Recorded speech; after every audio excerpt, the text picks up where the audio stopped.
Warahmatullahi wabarakatuh. Bismillahirrahmanirrahim. Alhamdulillah. Wassalatu wassalamu ala sayyidina Muhammad wa ala alihi wa sahbihi. Allahumma alimna ma jahilna wa dhakkirna ma nasina wa barzina wa ta'afir.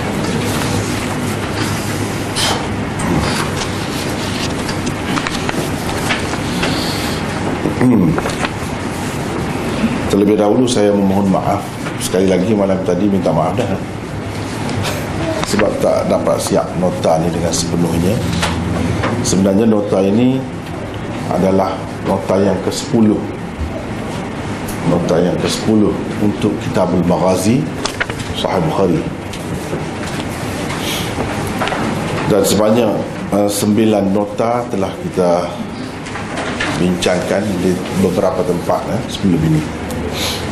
Alhamdulillah, ini adalah kali pertama saya di sini, dan insya-Allah kita akan memulakan pengajian kita daripada nota 10 kira-kiranya di sini.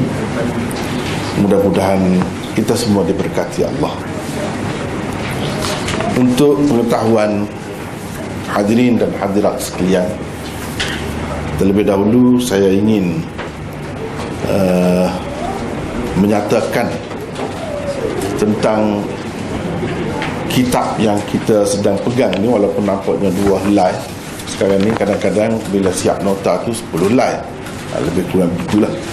Sebenarnya kitab Sahih Bukhari yang terkenal itu, tapi kita buat sedikit demi sedikit dalam bentuk terjemahan dan syarah kepada Sahih Bukhari itu, daripada awal hinggalah setakat yang sampai kepada hari inilah. Kita bahagi kepada 2 berdasarkan cetakan Pakistan. Ada 2 jilid sebenarnya kitab Sahih Bukhari itu, jilid 1 dan jilid 2. Jilid 1 bermula dengan Kitabul Wahyi. Agak banyak dah telah saya siapkan, lebih daripada 1000 muka surat dah sebenarnya siap itu, bahagian jilid 1. Dan ini Kitabul Maghazi, sambungan kepada perbincangan Kitabul Maghazi dalam nota yang ke-9. Kitabul Maghazi adalah permulaan bab di dalam Sahih Bukhari jilid yang kedua. Ini adalah jilid yang kedua. Muka suratnya tak ada di sini, jatuh muka surat. Tak apalah, kira-kira 100 muka surat lebih, dalam 140 lebih kurang begitulah. Kita sudah siapkan terjemahan dan ulasan tentang Kitabul Maghazi. Dan Kitabul Maghazi adalah bab yang pertama di dalam jilid kedua Sahih Bukhari. Kita belum habis lagi, agaknya jauh lagi untuk habis Kitabul Maghazi ini pun, sebab ini baru sampai kepada bab Ghazwah Badar, peperangan Badar. Ini pun sudah 100 muka surat lebih, dan seterusnya sampai ke semualah peperangan yang dilancarkan oleh Rasulullah SAW ada di dalam jilid yang kedua itu.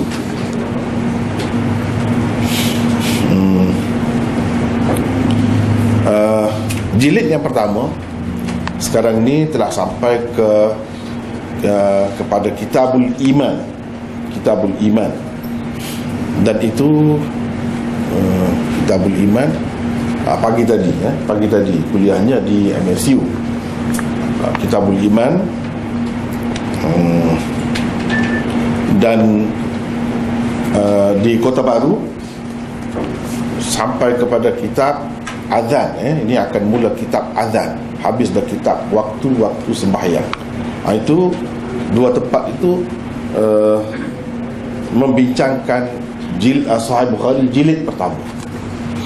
Jadi kalau hadirin dan hadirat sekalian nak dapat maklumat ataupun nak baca lah terus sekarang ni, cuba dapatkanlah nota-nota ini, cuba dapatkan.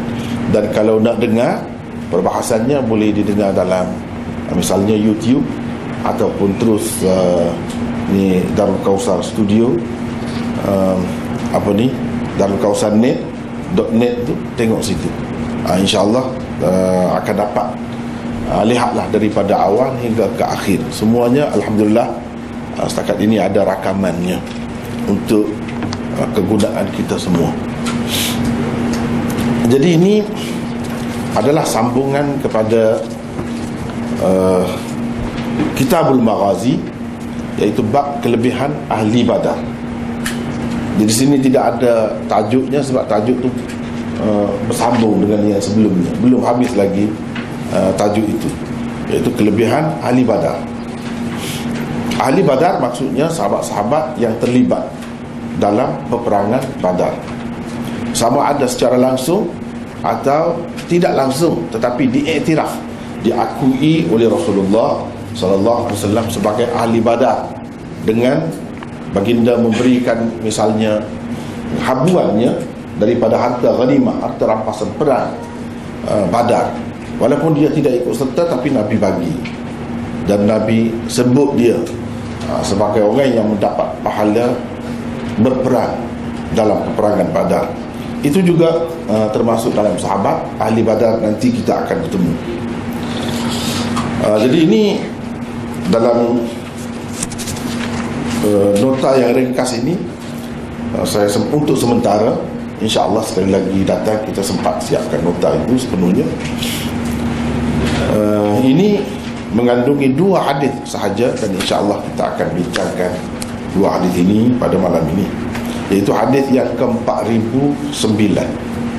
4009 sambungan kepada kitab atau bab yang sebelumnya. Eloklah terlebih dahulu saya baca teks dia dan terjemahannya, kemudian kita bincangkan insyaAllah. Wa bihi qala haddatsana Abdan qala akhbarana Abdullah qala akhbarana Ma'mar wa Yunus 'an az-Zuhri an Urwah bin Zubair annahu akhbarahu anna al-Miswar bin Makhramah akhbarahu anna Amr bin Auf wa huwa halif li Bani Amir bin Lu'ay wa kana shahida Badran ma'a an-nabiy sallallahu alayhi wa sallam anna Rasulullah sallallahu alayhi wa sallam ba'atha Aba Ubaidah ibn al-Jarrah ila al-Bahrain ya'ti bi jizyatiha wa kana Rasulullah sallallahu alayhi wa sallam huwa salaha أهل البحرين وأمر عليهم العلاء بن الحضرمي فقدم أبو عبيدة بمال من البحرين فسمعت الأنصار بقدوم أبي عبيدة فوافوا صلاة الفجر مع النبي صلى الله عليه وسلم فلما انصرف تعرضوا له فتبسم رسول الله صلى الله عليه وسلم حين رآهم ثم قال أظنكم سمعتم أن أبا عبيدة قدم بشيء قالوا أجل يا رسول الله قال فأبشروا وأملوا ما يسركم فوالله ما الفقر أخشى عليكم ولكني أخشى أن تبسط عليكم الدنيا كما بسطت على من كان قبلكم فتنافسوها كما تنافسوها وتهلككم كما أهلكتهم. Seterusnya hadis yang kedua, hadis 4010. Wa bihi qala haddatsana Abu Nu'man qala haddatsana Jarir ibn Hazim an Nafi' anna Ibn Umar radhiyallahu anhuma kana yaqtulu al-hayyat kullaha hatta haddathahu Abu Lubabah al-Badri أن النبي صلى الله عليه وسلم نهى عن قتل جنان البيوت فأمسك عنها. Itulah 2 hadis yang kita baca tadi, dan kita lihat pula terjemahannya. Hadis 4009. Abdan meriwayatkan kepada kami, katanya Abdullah meriwayatkan kepada kami, katanya Ma'mar, dan Yunus meriwayatkan kepada kami daripada Az-Zuhri, daripada Urwah bin Az-Zubair, sesungguhnya beliau meriwayatkan kepadanya bahawa Miswar bin Makhramah meriwayatkan kepadanya bahawa Amr bin Auf, beliau ialah sekutu Bani Amr bin Lu'ay, Bani Amir bin Lu'ay, dan telah ikut serta dalam peperangan Badar bersama Nabi sallallahu alaihi wasallam. Meriwayatkan bahawa Rasulullah sallallahu alaihi wasallam pernah menghantar Abu Ubaidah ke Bahrain untuk membawa pulang jizyah. Rasulullah sallallahu alaihi wasallam pada ketika itu telah bersuluh, yakni berdamai dengan penduduk Bahrain. Al-Ala bin Al-Hadrami dilantik baginda menjadi gubernur mereka. Setelah Abu Ubaidah sampai dengan harta jizyah yang dibawanya dari Bahrain, orang-orang Ansar yang mendengar kedatangannya pergi bersembahyang subuh bersama Rasulullah sallallahu alaihi wasallam. Selepas Nabi selesai bersembahyang, mereka menonjolkan diri kepada baginda. Rasulullah sallallahu alaihi wasallam senyum apabila melihat mereka. Kemudian bersabda, "Aku rasa kamu ada mendengar tentang kepulangan Abu Ubaidah membawa sesuatu." Jawab mereka, "Benar, wahai Rasulullah." Kata Rasulullah sallallahu alaihi wasallam, "Bergembiralah kamu dan berharaplah akan sesuatu yang menggembirakanmu. Demi Allah, tidaklah kepapaan yang aku takutkan terhadapmu, tetapi yang aku takutkan terhadapmu ialah kesenangan dan kemewahan dunia, sebagaimana pernah diberikan kepada orang-orang sebelummu, lalu kamu berlomba-lomba mendapatkannya seperti mereka dahulu, sehingga ia membinasakanmu seperti mana ia telah membinasakan mereka." Hadis seterusnya 4010, Abu Nu'man meriwayatkan kepada kami, katanya Jarir bin Hazim meriwayatkan kepada kami daripada Nafi', sesungguhnya Ibnu Umar radhiyallahu anhuma membunuh semua ular sebelum Abu Lubabah Al-Badri menceritakan kepadanya bahawa Nabi sallallahu alaihi wasallam melarang daripada membunuh ular-ular putih lagi kecil yang ada di dalam rumah. Selepas itu barulah beliau tidak membunuh ular-ular itu.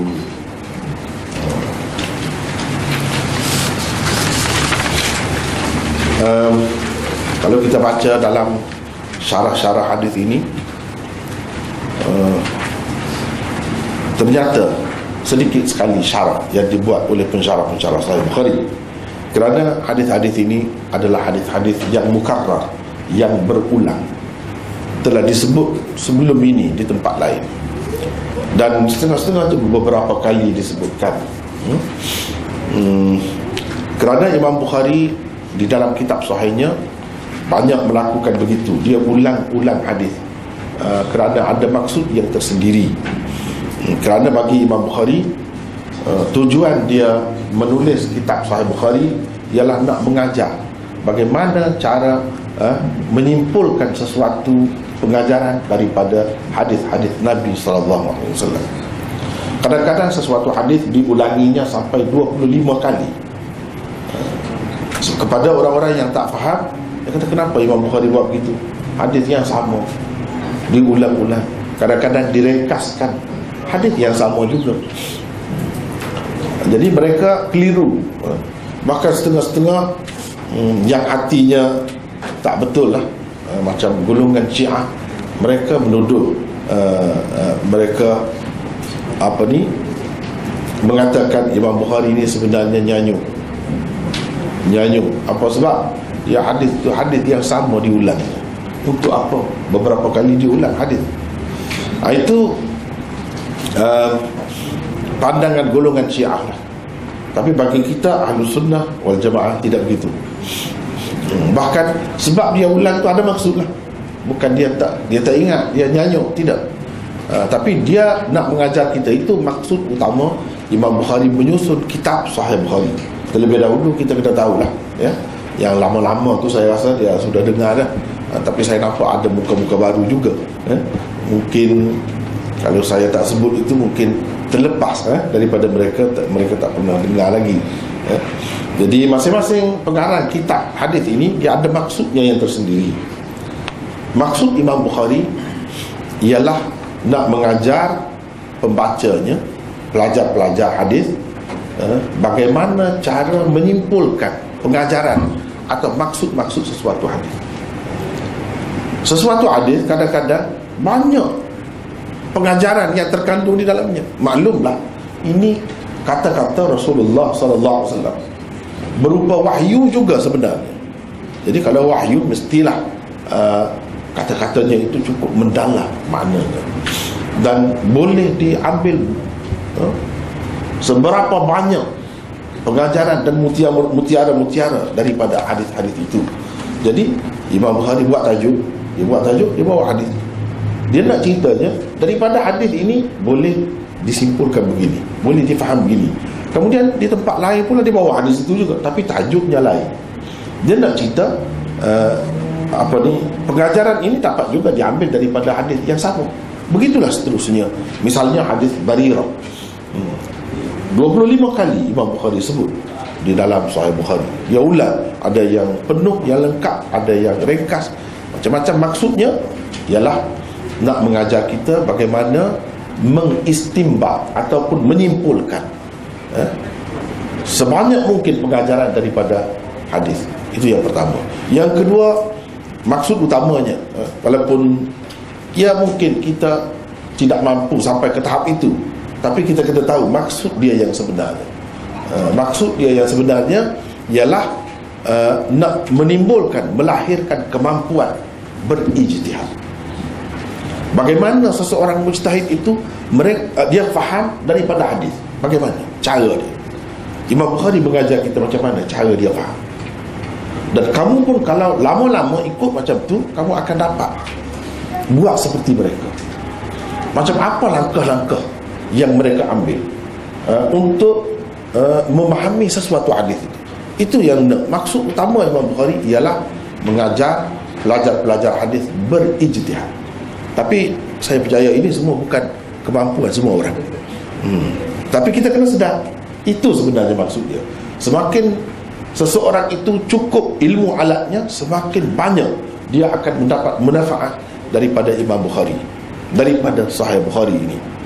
Semakin banyak, semakin luas pengalaman seseorang itu, semakin dia nampak keluasan perbahasan di dalam Sahih Bukhari. Kalau sempit, sempitlah setakat yang dia mampu, begitulah.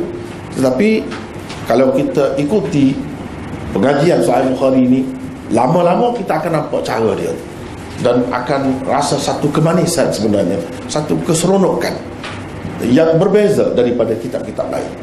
Itulah antara keistimewaan Sahih Bukhari. Jadi hadis ini kalau di dalam syarah-syarah dia ringkas, tak ada bincang. Sebab apa? Sudah disebut di tempat lain, sudah dibincangkan di tempat lain. Di sini maksud Imam Bukhari sebenarnya kadang-kadang sikit saja. Kelebihan ahli Badar, yakni sahabat-sahabat yang ikut serta dalam perang Badar. Itu saja yang dia nak. Kalau kita tengok dalam hadis ini sikit. Cuba tengok baris yang kedua. Akhbarahu anna Amr bin Auf wa huwa halifun li Bani Amir bin Lu'ay wa kana syahida Badran. Itu saja. Kalau garis di situ yang dia nak sebenarnya. Yang lain-lain itu bukan maksud dia. Cuma kalau nak bincang, memang boleh dibincangkan, banyak pengajaran dia tu. Tapi kalau kita nak kira maksud dia sebenarnya di sini, dia kemukakan hadis yang agak panjang ni, sebenarnya dia nak di situ saja. Dipanggil syahid. Syahid ataupun bukti dakwaannya di dalam hadis itu. Di mana letaknya buktinya? Buktinya ialah wa kana syahida Badran. Beliau ikut serta dalam peperangan Badar. Di dalam kitab-kitab hadis, bila seseorang sahabat itu disebut begitu, itu bermakna satu kelebihan, satu pangkatnya yang disebutkan untuk umat ini ingat, mengenang kembali jasa mereka. Iaitu ini sahabat ini bukan sahabat biasa, bukan calon-calon sahabat, tapi sahabat yang telah ikut serta dalam perang Badar. Sahabat yang ikut serta dalam perang Badar ni sangat istimewa kedudukannya dalam Islam. Dan Nabi SAW sangat memuliakan ahli-ahli Badar ini. Bila Islam itu kuat, dan dari segi keuangannya pun pemerintahan Islam kuat, maka diberi habuan yang khusus untuk ahli Badar. Di zaman Sayyidina Umar itu bermula cara tu, dia bagi kepada ahli Badar ini habuan yang khusus. Kalau ahli Uhud yang ikut serta dalam perang Uhud ada juga, itu lain pula. Kalau ahli Khandaq dan lain-lain dibagi secara khusus. Dan ahli Badar lebih istimewa daripada yang lain-lain. Itulah tempatnya, letak maksud Imam Bukhari daripada hadis ini di situ. Jadi kalau sekarang ni kalau di tempat kita misalnya, dia ada Datuk Seri, Tan Seri, jadi kurang beradab kalau orang tu ada pangkat tadi, kita tak sebut dengan pangkat dia. Ataupun lain-lain, tidak begitu pun, tidak yang rasmi, misalnya kita kata ustaz, doktor, dipanggil dengan gelaran itulah untuk menghormatinya, untuk beradab dengannya. Jadi sahabat-sahabat ini kalau ahli Badar, dia tak sebut nama saja, dia akan sebut contohnya begini, antara cara dia sebut, wa kana syahida badran, dia ikut serta dalam perang Badar, sebagai isyarat kepada penghormatan yang sepatutnya diberikan kepada ahli Badar. Jadi kita kena sebut itu, sebab mereka sebenarnya antara penentu dalam sejarah Islam, sehingga Islam itu jadi kuat. Mereka lah penentunya.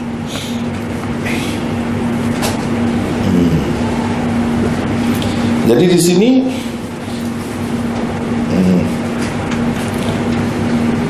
Amr bin Auf, beliau ialah sekutu Bani Amir bin Lu'ay dan telah ikut serta dalam peperangan Badar bersama Nabi SAW. Itulah yang dimaksudkan oleh Imam Bukhari. Kalau kita perhatikan di sini beberapa hadis yang dikemukakan di bawah tajuk ni, begitulah caranya. Dia ikut serta dalam peperangan Badar, atau disebutkan dia Al-Badri, macam hadis yang kedua kita baca tadi kan, Abu Lubabah Al-Badri dia sebut Al-Badri. Itu cara sebut ahli Badar juga. Jadi macam-macam lah cara, tak mesti satu bentuk lah. Ini antara cara mengenal ahli Badar, supaya umat semuanya tahu. Bila saja, kalau kita nak tanda pun senang, ini sahabat mana ni, ahli Badar ke, ahli Hudaibiyah ke, sahabat-sahabat yang berbaiat dengan Nabi di bawah pokok yang disebut Allah di dalam Quran itu ke, atau yang mana. Jadi bila sebut Badar, kita tanda, mudah nak tahu, mudah nak tahu.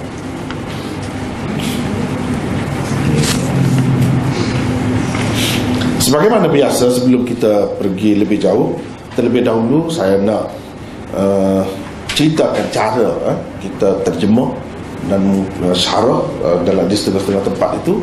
Caranya yang saya buat dalam kurungan itu, bracket itu, sebenarnya tidak ada di dalam kitab asal, tapi itu untuk penerangan, untuk menjelaskan. Misalnya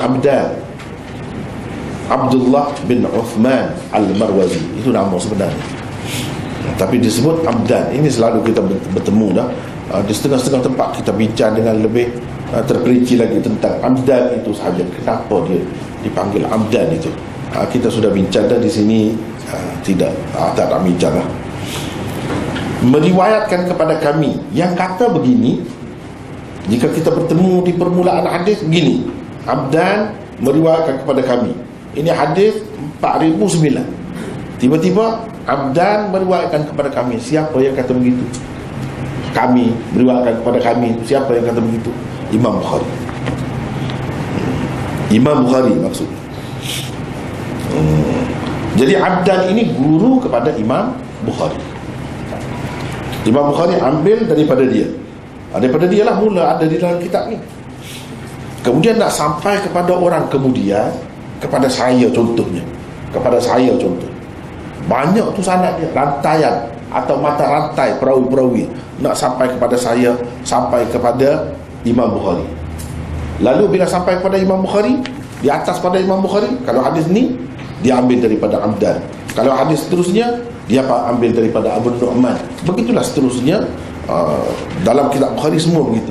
Tetapi nak sampai daripada saya kepada Imam Bukhari, sanadnya adalah sama. Itu kaedah yang perlu kita tahu terlebih dahulu. Sanadnya adalah sama. Hanya sampai kepada Imam Bukhari.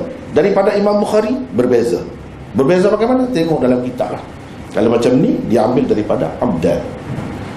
Dan bila kita sebut haddathana, ya, sudah berapa kali sebenarnya saya sebut perkara ini, tetapi mungkin ada yang baru-baru, jadi mungkin kecewa juga kalau tak sebut tu kan.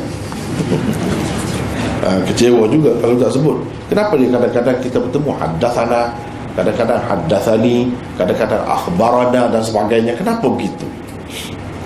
Jadi ini sebenarnya termasuk dalam kaedah penerimaan dan penyampaian hadis. Penerimaan dipanggil tahammul hadis, dan penyampaian dipanggil ada hadis. Bila nak menyampaikan hadis, inilah caranya, kaedahnya. Dan orang yang menerima tu, dia terima macam mana, dia kena tahu. Misalnya, siapa yang baca? Macam tadi, saya yang baca, murid-murid dengar semua. Jadi bila murid-murid nak meriwayatkan hadis yang dia dengar daripada saya baca, dia nak kata macam mana? Mereka ni, murid-murid ni ramai, dia akan kata haddatsana. Gitu. Dia tak boleh kata akhbarana. Sebab apa? Yang baca saya. Dan yang meriwayatkan itu seorang, tapi dia kena sebut haddatsana, sebab dalam majlis itu ada ramai murid-murid, bukan dia seorang. Kena sebut haddatsana. Kecuali kalau dia seorang, saya baca, guru baca, murid dia dengar, dia terima daripada saya. Tahammul hadis itu daripada saya. Bila dia nak meriwayatkan hadis itu, sedangkan dia dengar seorang saja, dia kena kata haddatsani. Tak boleh dia kata haddatsana, salah. Kalau kata haddatsana, salah. Dan kerana dia menyampaikan begitu, misalnya, kalau orang tahu, orang yang ahli juga tahu, dia akan cabar. Ini berdusta, ini menipu, tak betul mengikut kaedahnya. Dia menggambarkan seolah-olahnya dalam majlis itu ramai, padahal dia seorang saja. Kenapa begitu?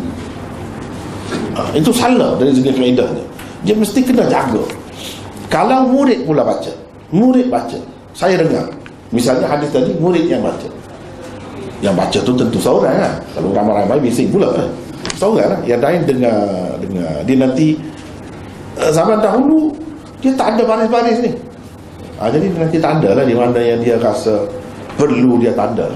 Agaknya kalau kita ni semua nak tanda kan, baris tu. Tapi kepada yang ahli, dia tidak semua dia tanda tempat-tempat yang dirasakan perlulah. Kalau orang yang belajar, dia tahulah ni orang pandai ni, cara tanda ni dia tahu. Cara tanda ni cara orang pandai. Ini kalau tanda macam ni, semua baris dia bubuh ni, ini bukan orang pandai ni. Ataupun tempat yang tak patut dia bubuh baris, dia bubuh baris. Dia boleh tahu lah, semua tu boleh tahu. Jadi kalau murid yang baca, sedangkan ramai murid-murid itu, seorang baca, guru dengar. Bila murid yang baca itu ataupun murid-murid lain yang dengar itu nak meriwayatkan hadis itu, dia kena kata akhbarana. Dia tak boleh kata haddatsana, salah. Dia kena kata akhbarana. Yang baca tu kah atau yang tak baca, yang dengar. Tapi bila dia nak meriwayatkan hadis itu kepada murid-muridnya atau kepada orang lain, dia kena kata akhbarana. Kalau murid itu yang baca tu dia seorang saja dalam majlis itu, orang lain tak ada, maka dia kena kata akhbarani. Tak boleh kata akhbarana, akhbarani. Gitu. Ni dalam kitab ini, kitab baru. Dalam setengah-setengah kitab dia tak tulis begini, dia tulis nun alif sahaja. Jadi itu kita kena faham. Ini apa kita kata, kenapa berbeza pula ini kitab Bukhari, ini kitab Bukhari, ini lain. Yang ini haddatsana tulis. Dalam kitab tu tulis nun alif sahaja. Nun alif pun kita kena baca haddatsana. Itu rekasan kepada haddatsana. Jangan baca na, salah. Salah di situ. Macam selepas tu, haddatsana Abdan, qala akhbarana Abdul. Akhbarana tu dalam setengah-setengah kitab dia tulis macam ana. Alif ada hamzah di atas itu, nun alif. Jangan baca ana, salah. Itu akhbarana, ringkasan kepada akhbarana. Itu bilanya. Kalau haddatsani nun ya saja. Atau sa nun ya. Itu bacanya haddatsani. Jadi jangan kelirulah. Kadang-kadang kita nak cepat-cepat sangat kan. Gopo-gopo, cara gopo tu kita baca ana pula di situ. Itu bukan ana, itu akhbarana, salah di situ. Kemudian sebelum baca akhbarana atau haddatsana kena sebut qala, macam saya sebut tadi. Di sini tak ada tulis, di sini pun yang sudah agak terang dah tulis, dia tak tulis juga. Tapi bila kita baca, kita baca qala sebelum dia. Misalnya wa bihi qala haddatsana Abdan, qala akhbarana Abdullah, qala akhbarana Ma'mar. Begitu. Dia kena tambahkan qala di situ. Kalau tak tambah, salah pula di situ. Jadi kalau kita boleh tahu orang yang belajar hadis atau tidak, kadang-kadang hadirin hadirat sekalian kena maklum, jangan tak tahu. Kadang-kadang kita tengok orang belajar tinggi dah, tapi benda macam tu dia tak tahu. Sebab dia tak belajar cara hadis, kan dia belajar benda lain. Dia belajar syariat, dia belajar fiqh. Jadi di situ dia pukul ana di situ. Atau sana. Apa sana dia pun tak faham. Padahal haddatsana. Itu sudah kadang-kadang balik daripada luar negara pun macam tu lagi. Cumanya orang ramai ni tak tahu kan. Tak tahu, dia tak tahu baca tu salah di mana, dia tak tahu. Tapi kalau kepada yang belajar, dia tahu, dia boleh kesan ini silap. Kesilapan tu besar tu, bukan kecil, besar kesilapan itu. Kemudian wabihi, saya sebut wabihi qala. Jadi qala itu fi'il. Fi'il mesti ada fa'ilnya. Siapa fa'ilnya? Imam Bukhari. Dia berkata. Dia tu siapa? Imam Bukhari lah. Dia kata Abdan meriwayatkan kepada kami. Jadi kenapa kita tambah wabihi pula? Setiap kali nak baca ini kena sebut wabihi. Apa makna wabihi? Makna dengan sanad yang sama yang telah saya sebut di permulaan kitab itu. Juga Imam Bukhari meriwayatkan daripada Abdan. Kalau di tempat lain Imam Bukhari meriwayatkan daripada Abu Nu'man misalnya, dan seterusnya yang lain-lain. Maknanya dengan sanad itu. Nak sebut macam tu betul, dengar saya baca macam tu. Boleh ke semua orang macam itu? Tak boleh. Kalau dia baca berarti dia berdusta pula. Kena faham. Kena faham betul tu. Nampak kecil saja, remeh-temeh saja. Tetapi wabihi nak kata dengan sanad itu, sanad mana kalau kita tak ada sanad? Kalau kita tak ada sanad, kita tak boleh kata. Kita nak kata memang kena kata, tapi biar kita ada sanad. Kalau tak ada sanad tak boleh, salah. Jadi kita berdusta pula. Berdusta pula. Itu cara bacanya. Wabihi qala haddatsana Abdan, qala akhbarana Abdullah, qala akhbarana Ma'mar, dan seterusnya. Begitulah caranya.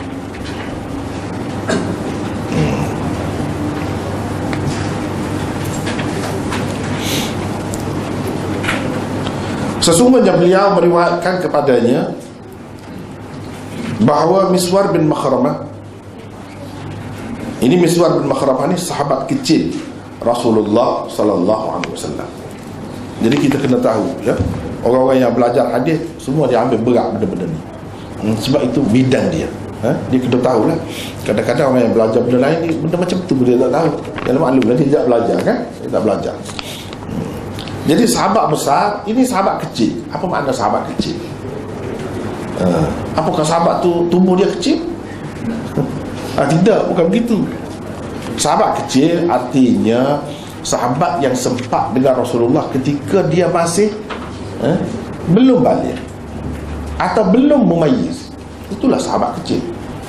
Walaupun kemudiannya dia gemuk, dia besar, tak kira lah.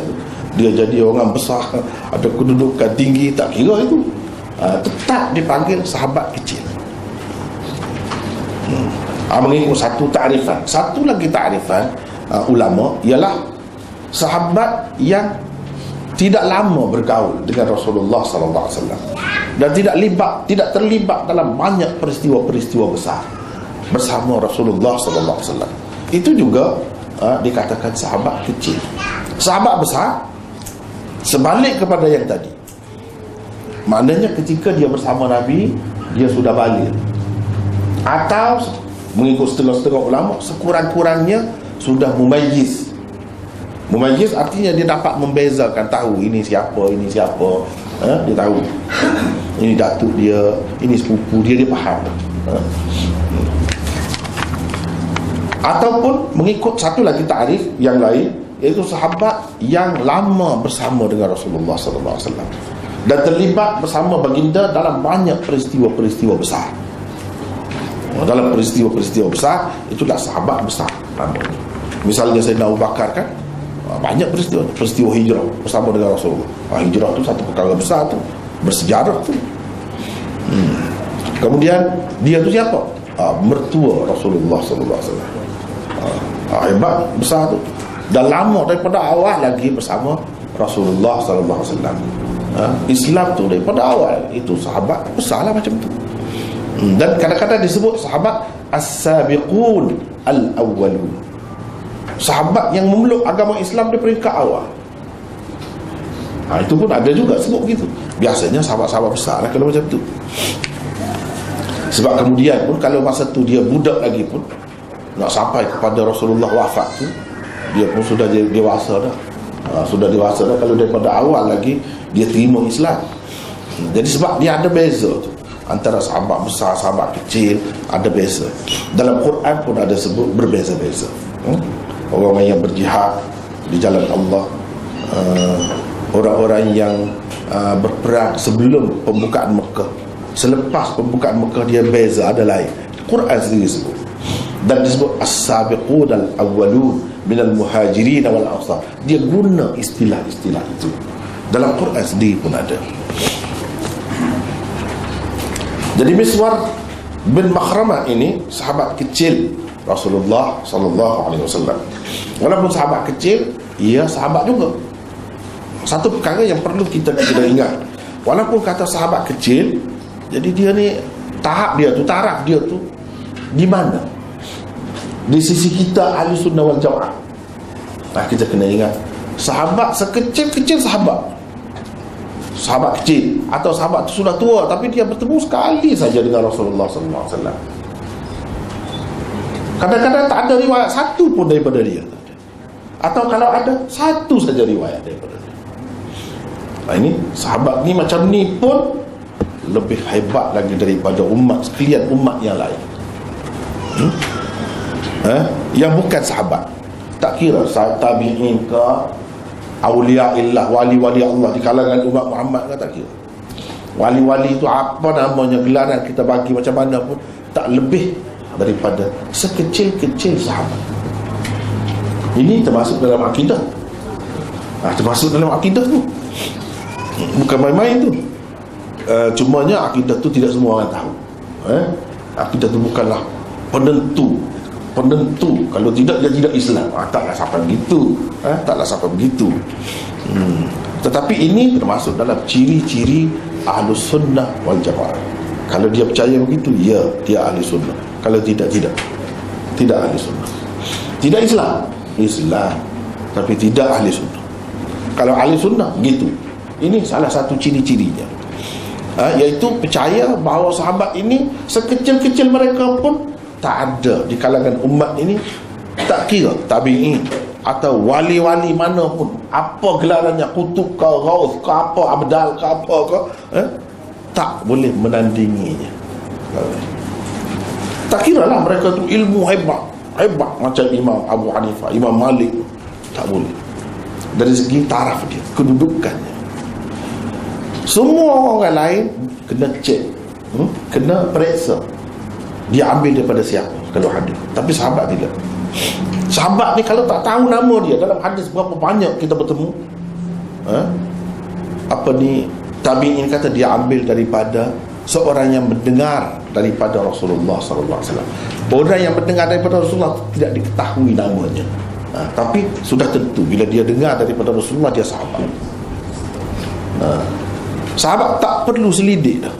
Dia belajar dengan siapa, macam mana dia kuat ke tidak ingatan dia, tak kira. Macam itulah kedudukan sahabat di sisi ahli sunnah wal jamaah.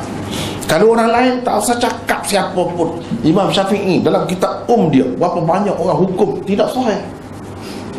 Bahkan dia ambil daripada perawi itu tidak kuat. Bila tidak kuat, walaupun dia kuat, tetap itu dhaif juga. Begitu cara penilaian ahli sunnah wal jamaah terhadap riwayat-riwayat atau hadis-hadis. Tapi kalau kata sahabat, semua angkat tangan. Semua angkat tangan. Apa sebab? Sebabnya dalam Quran begitu banyak yang kita panggil ta'dil daripada Allah Subhanahu wa taala. Ta'dil ni maknanya Allah Subhanahu wa taala mengiktiraf mereka. Perawi-perawi lain tu kita kata ni perawi bagus, ni perawi ni begini. Siapa yang mengiktiraf mereka? Manusia. Ulama adil lah. Itu pun kita hormat dah, kita terima dah. Manusia. Bagaimana dengan generasi atau manusia yang Allah iktiraf, akui dia sebagai ahli syurga? Sudah tentu dia, orang lain imam besar mana pun tak ada jaminan dia ahli syurga, tak ada jaminan lagi. Tapi kalau sahabat tidak. Itu bezanya antara sahabat dengan bukan sahabat. Jadi walaupun sebut sahabat ini sahabat kecil, tapi dia sahabat. Bila sahabat bukan bermakna kita kata lebih, dia tu bermakna mereka lebih alim daripada semua umat ni. Tidak. Ilmu tu bab lain. Ilmu bab lain. Memanglah ada hadis yang menyebutkan orang kemudian ada isyarat lebih banyak lagi, lebih hebat lagi daripada orang dahulu zaman sahabat tu. Itu ada hadis. Tetapi ini maksudnya dari segi kedudukan, darjat dia tu. Kalau kita nak buat perbandingan, contoh datuk-datuk kita dulu lah, datuk nenek moyang kita dulu, ada di antara mereka kan, seperti kita semua maklum dalam sejarah, dan setengah-setengah daripada kita memang sempat pun lihat suasana tu, tidak berkasu, kesana kemari tak berkasu pun, buta huruf mereka, tak tahu baca, tak tahu, usahakan nak tahu beberapa bahasa Melayu pun tidak boleh baca.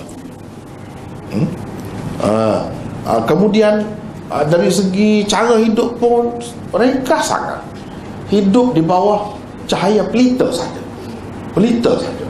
dan sebagainya. Ambillah contoh-contoh yang lain. Tapi dia nenek moyang kita tetap kena hormat kepada dia. Dia lebih daripada kita dari segi dia adalah punca penyebab kepada kewujudan kita. Kalau tidak, kita tak ada. Walaupun nenek kita, datuk kita mungkin dahulu sudah bercerai, cerai pun kita kena hormat. Itu masalah dia semasa dia hidup. Tetapi kita anak cucu tak boleh sentuh pasal mereka. Kita kena tetap hormat dan kasih kepada mereka. Itulah adab yang diajarkan dalam Islam. Kita tak boleh kata mereka itu hina, mereka itu teruk. Ya teruk dari satu sudut, betul. Tapi dari segi darjatnya kita lebih daripada, tak boleh dakwa gitu. Sebab datuk tetap lebih dari satu sudut yang lain. Walaupun dari sudut yang lain mereka kurang. Sebab tidak berilmu misalnya, kalau kita kata buta huruf tadi, tentu kurang. Tapi darjat dia, kedudukan dia. Begitulah juga dengan sahabat. Begitu juga dengan sahabat. Bukan bermakna kalau dia buta huruf, sahabat berapa ramai buta huruf, tak tahu baca, tak tahu tulis pun, dan tidak berkasut hidup pun dalam keadaan serba kurang. Air pun tak berapa cukup, air untuk bersuci pun tak berapa cukup. Tapi mereka itu kita kena anggap mulia di sisi Allah Subhanahu wa taala. Tidak ada siapa pun generasi kemudian ini dapat menandingi mereka. Inilah kepercayaan kita Ahlus Sunnah wal Jamaah.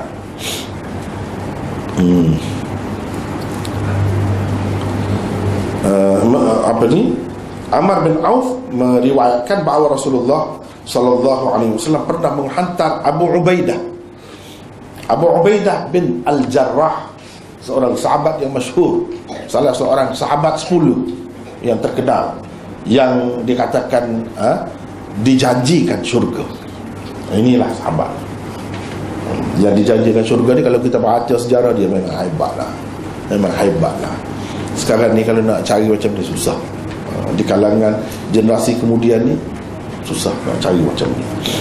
Kalau cuba kita baca sejarah hidup dia, misalnya Ar-Riyadun Nadhirah fi Manaqibil Asyarah, membincangkan tentang 10 orang sahabat yang dijanjikan dengan syurga.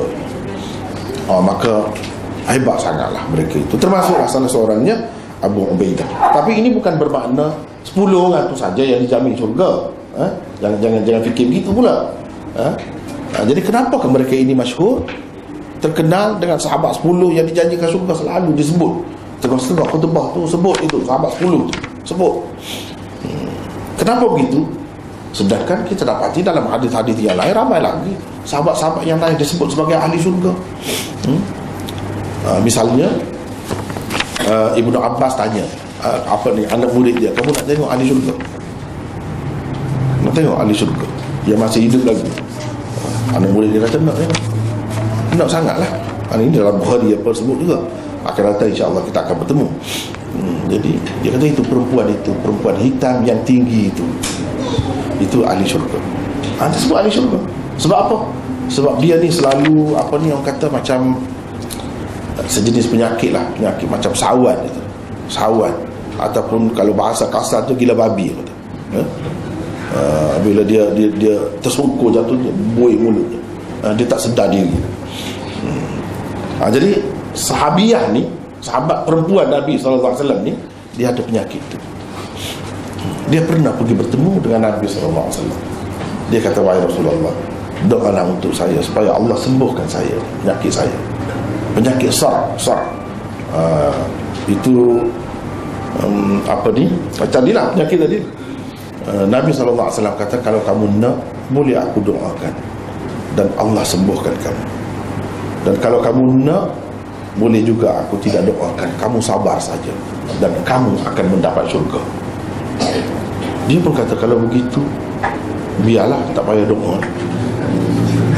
Bermakna dia sudah termasuk dalam jaminan Nabi tadi. Itu ahli syurga lah. Kadang-kadang cara begitu, diketahui ni orang ahli syurga ni. Tapi wahai Rasulullah, saya ni bila kena serangan itu, saya terdedah aurat saya. Sebab dia perempuan, terdedah aurat. Kadang-kadang terselak kain kan. Jadi kata, mintalah doa untuk itu, supaya kalau saya berlaku kepada saya serangan itu, tak terdedah. Maka Nabi doa untuk itu saja. Dan lepas itu dia tidak terdedah, terkawal keadaannya. Tetapi sampai mati dia dalam keadaan itu. Panjanglah kalau kita nak cerita Nabi, kita tidak nak bincang pasal tu sekarang ni. Kenapa begitu? Jadi baguskan kita terus dengan penyakit kita begitu, tak perlu kita cari ubat ke, cari doktor. Itu cerita lain. Jadi sekarang ni sekadar nak cerita ahli syurga. Jadi ramailah yang perempuan, yang lelaki yang lain macam Bilal, itu pun ahli syurga juga. Ahli syurga juga. Ada hadis sebut Nabi SAW dengar bunyi tapak kaki. Dia tengok, siapa tu? Itu Bilal. Bilal masuk dalam syurga. Jadi ahli syurga lah Bilal masuk dalam syurga. Ini semua ahli syurga. Tapi kenapa yang terkenalnya 10? Sebab yang 10 ni tersebut dalam hadis yang sama, secara terkumpul begitu. Satu sebabnya. Yang kedua, kerana mereka ini terdiri daripada kalangan bangsawan, bukan orang-orang biasa. Kalangan bangsawan, orang yang berpengaruh dalam masyarakat. Yang kedua. Yang ketiga, mereka ini semuanya memeluk agama Islam di peringkat awal. Banyak jasanya kepada Islam. Itu kelebihan sahabat 10. Bukan bermakna sahabat yang dijanjikan syurga, yang disebut sebagai ahli syurga ni terhad setakat 10 itu saja. Sama sekali bukan begitu. Jadi kalau nak tahu sebabnya, itulah sebabnya.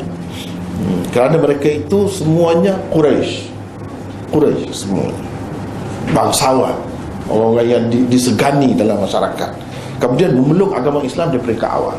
Kemudian mereka ini sebagai ahli syurga disebutkan dalam hadis yang sama secara terkumpul gitu. Itulah beberapa sebab lah. Jadi Abu Ubaidah ni termasuk yang 10 tu. Bayangkanlah macam mana dia, tara mana kata hebat dia tu, kita boleh tengok situ. Nama dia sebenar Amir. Amir. Abu Ubaidah itu dipanggil kunyah. Kunyah. Dulu saya tulis kunyah Rumi, Kunyah. Kemudian ada orang baca kunyah. Itu tak betul. Jadi saya tukar. Sekarang ni saya tukar Kunyah.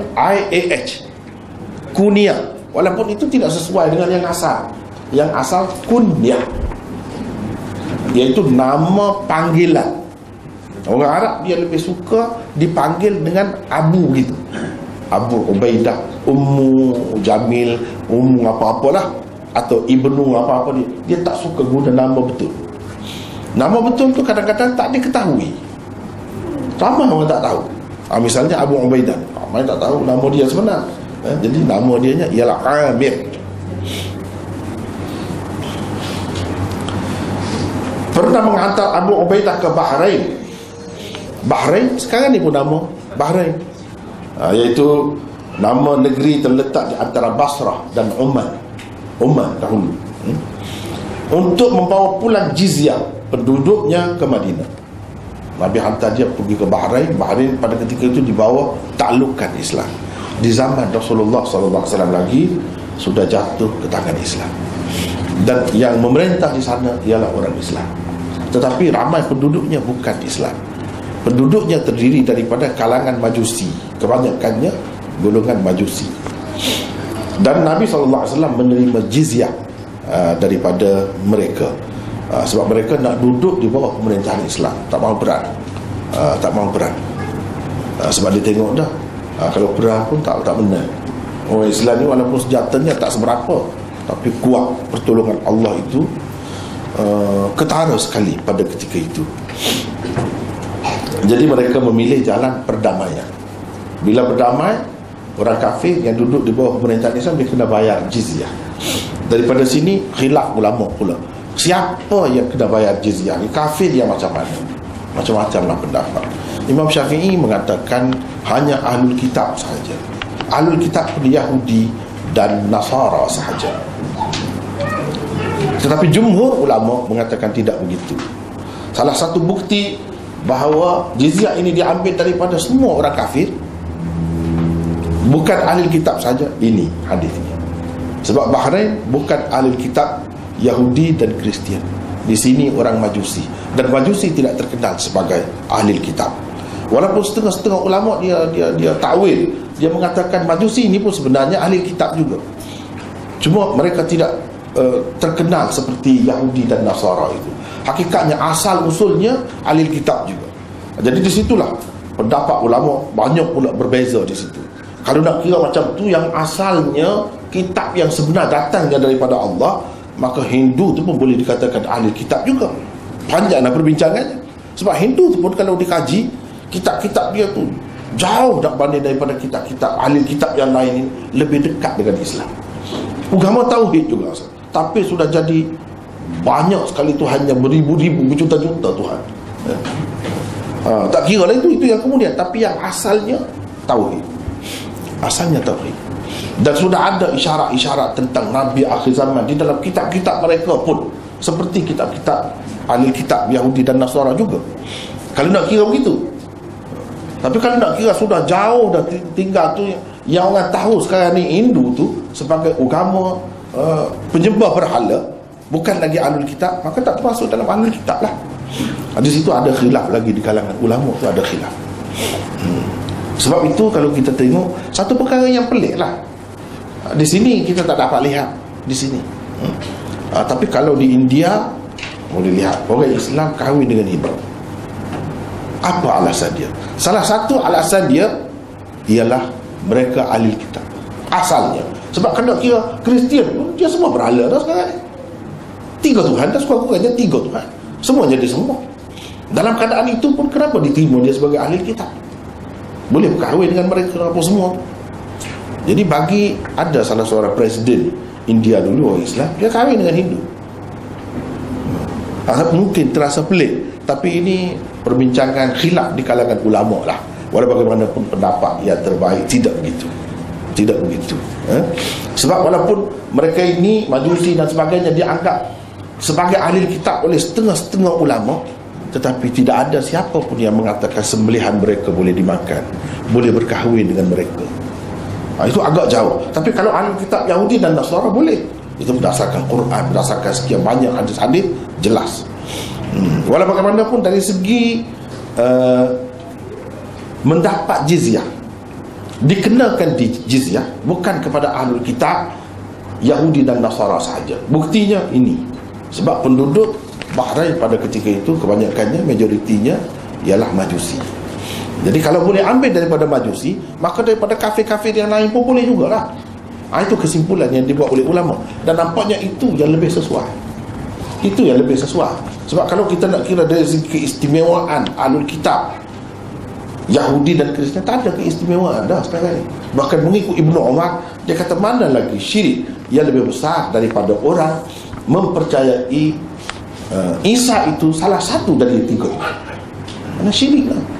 Sedangkan syirik dalam Quran sebut la tankihul musyrikati hatta yu'min. Tak boleh kahwin dengan orang-orang perempuan musyrikin sehingga mereka itu beriman. Begitu juga sebaliknya, tak boleh kahwin dengan lelaki musyrikin sehingga mereka beriman. Jadi mana-mana yang musyrik, tak kira lah dia tu Yahudi ke Kristian ke, dia tak boleh berkahwin. Jadi yang dalam Quran kata boleh berkahwin ahli kitab itu yang lain. Ini beberapa pendapat lah. InsyaAllah bila sampai di tempat dia betul, kita akan bincang dengan lebih teratur. Tapi secara umumnya begitulah. Secara umumnya begitu. Jadi sekarang ni yang lebih baik kita terima mereka itu bukan ahlul kitab dah. Sebab ahlul kitab di zaman Rasulullah SAW itu, dia masih ada lagi kitab yang betul, yang benar, sesuai dengan Quran. Yang mana kalau kita nak cari hukum ni ada dalam Bible itu misalnya, ada pada masa itu. Sebab Bible ini diselewengkan, dipesongkan dari masa ke semasa, terus menerus sampai sekarang. Di zaman Rasulullah masih ada lagi kitab-kitab yang betul-betul asli, betul-betul asli ataupun hampirlah dengan asli. Itu yang menjadi pegangan mereka. Ketika itu boleh. Walau bagaimanapun perkara ini termasuk dalam perkara khilaf, perkara khilaf. Sampai sekarang ni pun berapa ramai lagi ulama yang terima mereka itu tetap ahlul kitab dan boleh kita berkahwin dengan mereka, boleh makan sebulan mereka sampai sekarang. Tapi itu masalah khilaf lah. Rasulullah SAW pada ketika itu telah bersuluh, yakni berdamai dengan penduduk Bahrain. Ini berlaku pada tahun ke-9 Hijrah. Al-Ala bin Al-Hadrami dilantik baginda menjadi gubernur mereka di sana. Gubernur ini di sini kita kena ingat bukan gubernur seperti negara kita ni, gubernur negara itu gubernurnya kan. Gubernur dalam sistem khilafah macam menteri besar. Gubernur macam sistem Amerika itu gubernur. Begitu. Macam menteri besar lah bagi sesuatu negeri. Bukan berkait dengan keuangan, dia umum, umum. Menjadi gubernur mereka. Setelah Abu Ubaidah sampai ke Madinah dengan harta jizyah yang dibawanya dari Bahrain sebanyak 100,000. 100,000. Setengah 100,000 itu kebanyakan sebut begitu. Kalau 100,000 dinar tak begitu banyak. Kalau 100,000 dirham banyak sangatlah. Juta lah. Juta duit itu. Itu dalam bentuk duit, dalam bentuk duit, dalam bentuk harta benda yang lain banyak lagi. Orang-orang Ansar yang mendengar kedatangannya pergi bersembahyang subuh bersama Rasulullah sallallahu alaihi wasallam. Selepas Nabi selesai bersembahyang, mereka menonjol-nonjolkan diri kepada baginda. Rasulullah sallallahu alaihi wasallam senyum apabila melihat mereka. Kemudian bersabda, "Aku rasa kamu ada mendengar tentang kepulangan Abu Ubaidah membawa sesuatu." Jawab mereka, "Benar wahai Rasulullah." Benar. Jadi dan seterusnya Rasulullah kata seperti dalam terjemahan yang kita baca tadilah. Jadi ini satu perkara yang kita rasa perlu dijelaskan. Kalau tidak mungkin nampak macam kebedaan sangat sahabat itu, dunia sangat, mata duitan sangat. sahabat-sahabat itu. Sebab cara kita termasuk dalam disiplin ulama-ulama hadis bila menghuraikan hadis ni, dia cuba jaga, ya, Rasulullah jangan jadi aib, sahabat-sahabat jangan aib. Cuba kita elakkan. Kalau dia guna bahasa yang kasar, cuba kita ringankan sedapat mungkin, selagi ia masuk dalam ruang lingkup bahasa yang betul, diiktiraf oleh ahli-ahli bahasa. Begitu juga dalam soal lain, dari segi cara-cara gerak-geri mereka itu kita kena teliti betul-betul. Takut-takut jadi kita telah memfitnahkan sahabat-sahabat, kita bersangka buruk terhadap mereka, walaupun mereka itu tidak masuk dan mungkin timbul perkara-perkara yang tidak baik, kecenderungan-kecenderungan yang kita kata tidak sepatutnya boleh berlaku. Tetapi adab kita dengan orang-orang dahulu, dengan as-salafus salih, mestilah baik. Jangan ada sangka buruk, jangan ada tafsiran yang tidak baik sehingga boleh menimbulkan fitnah kepada orang-orang kemudian. Itu mesti dijaga, mesti dijaga. Sebab itu kalau kita perhatikan dalam kitab-kitab hadis ini, kalau menyebutkan keaiban seseorang sahabat, dia tak akan sebut nama. Kalau ada sebut nama, ingat, hadis itu tidak sahih. Kebanyakannya begitu. Kena ingat, kalau hadis sahih tak ada sebut keaiban.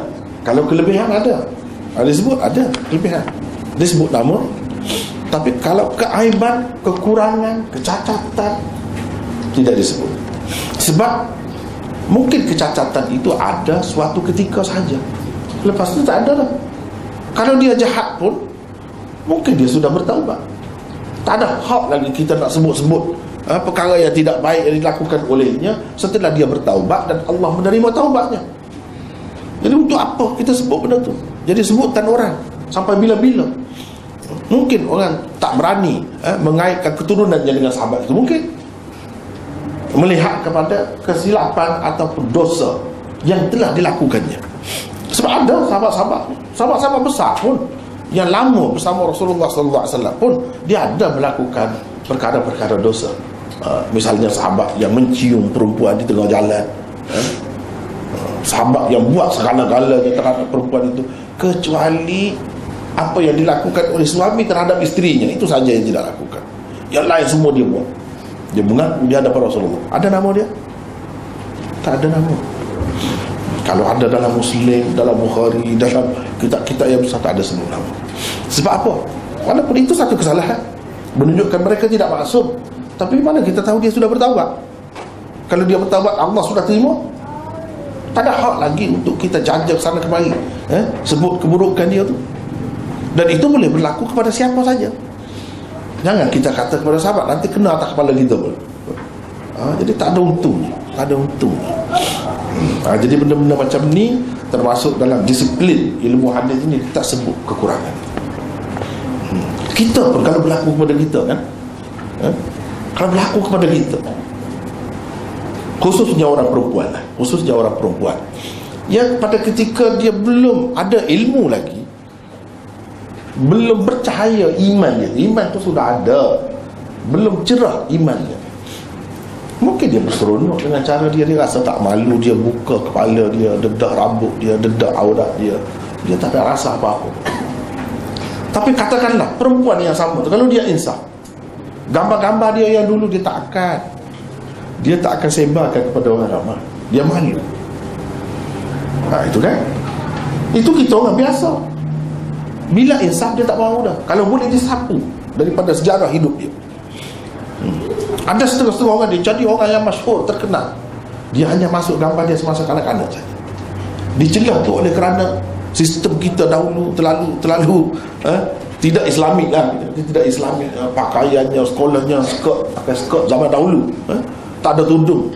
Dia kesana kemari ada upacara tari menari dan sebagainya, ada gambar semua, tapi dia tak masuk. Kenapa? Dia sudah insaf, maknanya dia sudah bertaubat, dia tak mahu dah macam tu. Jadi kalau kita duk bawa lagi yang dia masa tu sebar kepada orang, ini benda yang tidak disenanginya. Berapa banyak berlaku dalam masyarakat kita begitu kan. Lepas tu yang cerita yang baik-baik, kemudian yang cerita dia setelah dia bertudung, dan dia betul-betul beragama. Berapa banyak macam itu? Begitu juga dengan sahabat. Kalau ada berlaku pun itu sudah dia bertaubat dah. Mana kita tahu cerita tu? Jadi sebab itu dalam kitab-kitab hadis tak disebut nama dia. Kita sekarang ni pun kalau kita tahu orang tu tak suka, kita tak boleh sebarkan. Haram kita sebarkan gambar-gambar dia yang dahulu. Setelah dia orang kata balik lah, setelah dia balik tak boleh. Kecuali kalau dengan izin dia pun tak boleh sebar. Allah tak izin. Siapa kita? Walaupun tuan diri nak izin pun. Cuma kalau dia izin, dia tak kisah tu sebab dia jahil. Kalau dia sudah insaf, dia tahu dosa dia, kesalahan dia tak akan berani. Walaupun itu buku orang kata biografi dia, mungkin orang dapat tengok lah berapa banyak hebat dia ni semasa remaja dia ni, tapi dia tak mahu. Itu menunjukkan dia sudah insaf, dia bertaubat. Dia tak mahu dah. Jadi begitu juga dengan sahabat, kita kena fikir begitu. Sebab itulah dalam kitab-kitab hadis tak disebut nama.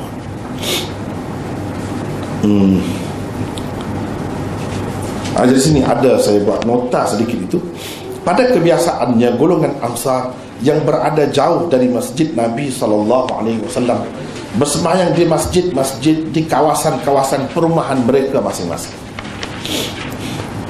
Apabila ada sesuatu perkara penting, barulah mereka datang beramai-ramai ke masjid Nabi SAW.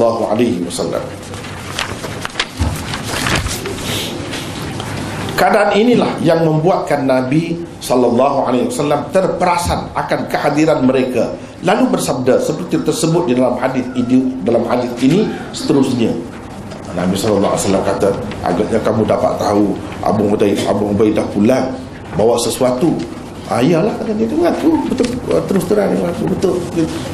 Jadi begini ceritanya, macam mana Nabi boleh terperasan itu? Sebab sahabat-sahabat ni dia duduk berselera, bukan duduk di sekitar masjid Nabi semuanya. Golongan Ansar ni luas kawasan dia, sampai 10 batu jauhnya daripada masjid Nabi SAW. Dan dekat-dekat dengan masjid Nabi tu, kalau di azan tanpa guna inilah pembesar suara mana ada pada masa tu kan, di masjid tu, daripada satu masjid ke satu masjid yang lain dapat didengar azan. Mana tak jauh, banyak masjid tu bertaburan di sana sini. Dalam keadaan sudah ada masjid Nabi tu, masjid Madinah sekarang ni lah, masjid-masjid lain juga ada. Masjid-masjid lain yang kecil-kecil tu ada di kawasan perumahan masing-masing. Jadi mereka untuk sembahyang 5 waktu ni pun sembahyang di tempat masjid setempat lah. Tetapi apabila ada sesuatu peristiwa, misalnya ada pesanan Rasulullah nak cakap sesuatu yang penting, maka pergilah ramai-ramai pergi ke masjid lah. Itu caranya. Begitu juga dengan peristiwa ini. Biasanya Nabi tengok tidaklah seramai itu kalau subuh, tapi bila ini ramai pula. Ramai. Bila ramai tu Nabi perasan lah ada sesuatu. Dan kenapa mereka itu tidak malu-malu, kata, ya betul lah wahai Rasulullah, kenapa begitu? Kita kena tahu ini latar belakang dia. Latar belakangnya tidak terhenti pada hadis ini saja. Dia ada lagi hadis yang lain, iaitu Rasulullah SAW pernah menawarkan sesuatu kepada golongan Ansar. Kalau kamu nak ini, kamu, Nabi dah nak bagi kepada mereka, tapi kebetulan pada masa itu hanya mereka saja yang ada, golongan Muhajirin tidak ada. Jadi golongan Ansar ini sangat baik peribadi mereka. Dia tak tergamuk, dia tak sampai hati untuk terima sesuatu daripada Rasulullah dalam keadaan sahabat-sahabat Muhajirin tidak ada bersama. Mereka tanggung, tak payahlah Rasulullah lagi, tak payahlah. Begitu ceritanya. Jadi bila semula lain kali, memang mereka sudah layak pun menerimanya. Sebab itu Nabi nak bagi. Kalau tak layak, Nabi nak bagi macam mana? Cuma masa tu tak sesuai. Jadi bila dia rasa ini, dalam majlis ini bersama-sama bersemayam dengan Rasulullah ni ada juga golongan Muhajirin dan lain-lain, jadi patut kalau mereka pergi di sana dalam keadaan Rasulullah dah nak bagi dah kepada mereka sebelum itu, mereka saja tak mahu terima. Jadi ini sampailah masanya. Begitu latar belakang dia. Jangan kita ingat dia tak pernah pergi ke masjid Nabi, tak pernah Nabi kata apa-apa, tiba-tiba dengar orang bawa balik jizyah duit yang banyak ni, semuanya berduyun-duyun pergi ke masjid Nabi semata-mata nak dapat dunia. Jangan fikir begitu, itu salah. Sebab itu yang saya sebut tadi, kita kena cari jalan untuk menyelesaikan hadis itu, jalan yang selamat. yang tidak mengaibkan mana-mana sahabat, yang menampakkan sahabat ni seorang yang waras, cukup menjaga agamanya, tidak mata duitan, tidak cintakan dunia. Kalau sekali tengok macam ni, nampak macam mereka itu nak sangat. Biasanya tak pergi, kali ini saja pergi. Itu silap kalau macam tu. Dia kena tengok latar belakang riwayat yang lain, yang ada kena mengena dengan cerita ni. Dan Nabi SAW beberapa kali sebenarnya telah berjanji dengan sahabat-sahabatnya, termasuk Jabir bin Abdullah. Dia kata, kalau sampai duit daripada Bahrain ini, aku akan bagi sebanyak sekian-sekian kepada kamu. Dan itu tidak sempat dengan Rasulullah SAW. Rasulullah meninggal dunia, wafat. Bila begitu Abu Bakar naik, Abu Bakar kata, siapa yang Rasulullah SAW ada janji apa-apa dengan dia, silakan cerita kepada saya. Lalu Jabir kata, Rasulullah kata begini-begini. Bila dapat duit daripada luar, Abu Bakar bagi untuk menyempurnakan janji Rasulullah SAW dengan itu. Jadi kesimpulannya kita dapat buat, Nabi telah menjanjikan kepada orang-orang tertentu, mungkin golongan Ansar di sini, kalau dapat sekali ni, kamu marilah. Begitu. Sebab itu mereka pergi. Itu cara yang paling baik, damai. Tidak kata jadi menimbulkan syahwat sangka atau sangka buruk kita terhadap sahabat.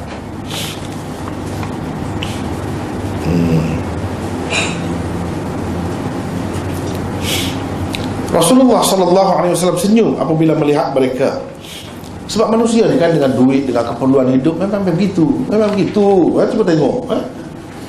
Kalau ia makan gaji lah, makan gaji lah.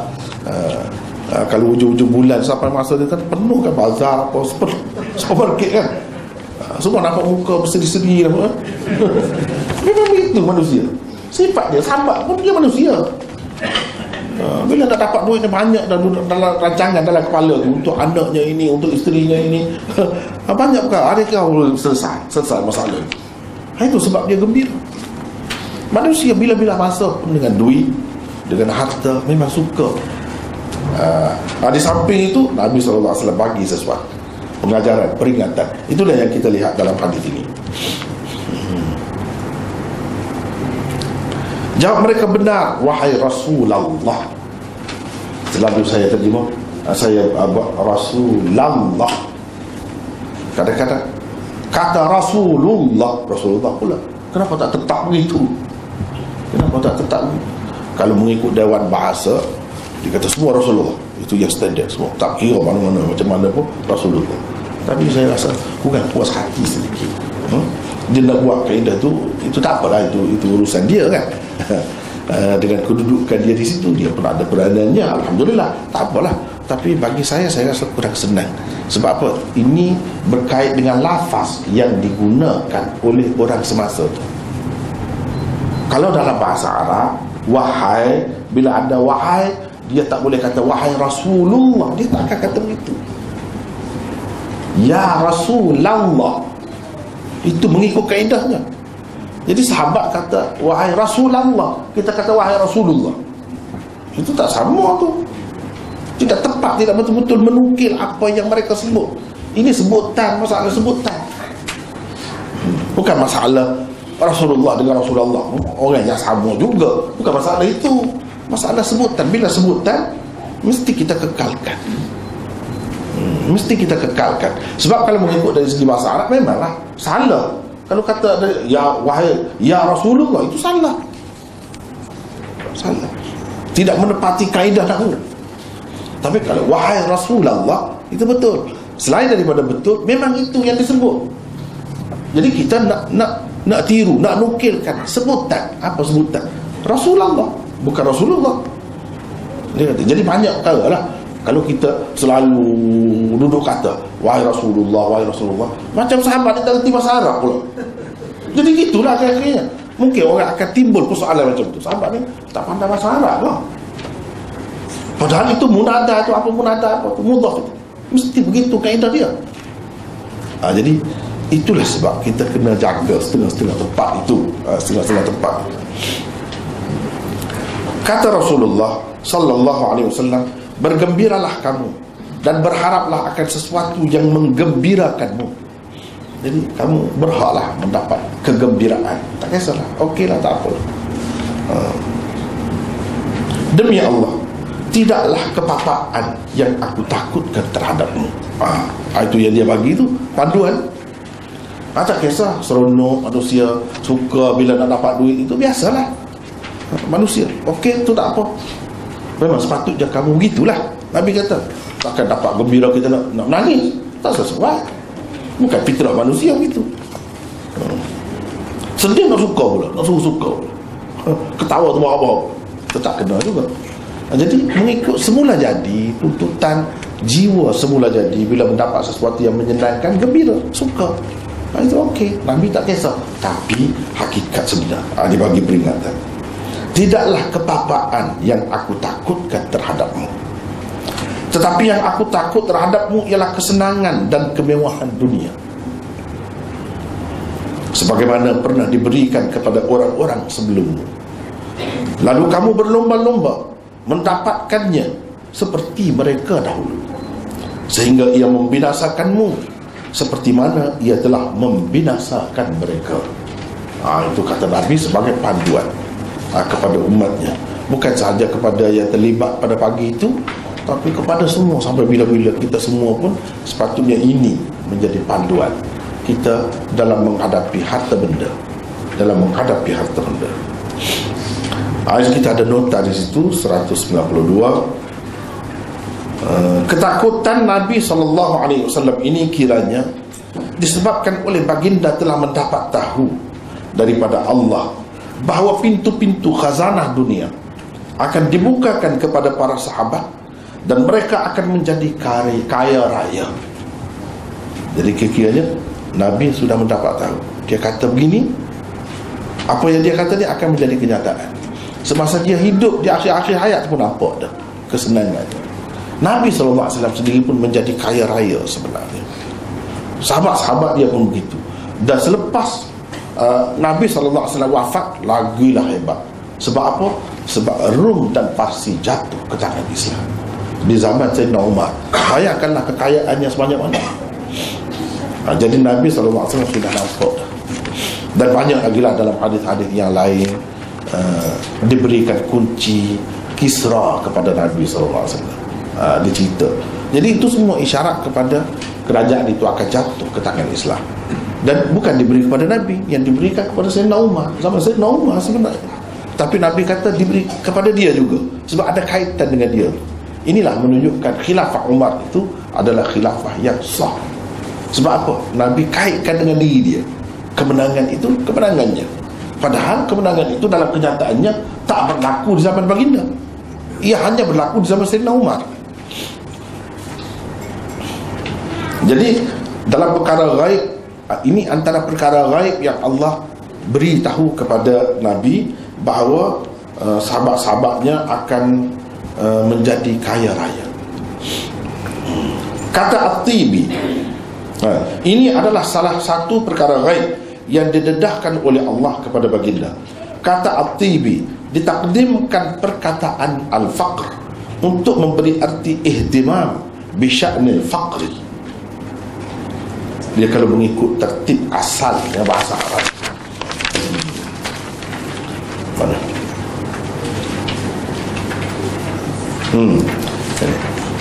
Ma akhsha al-faqra alaikum, atau ma akhsha alaikum al-faqra.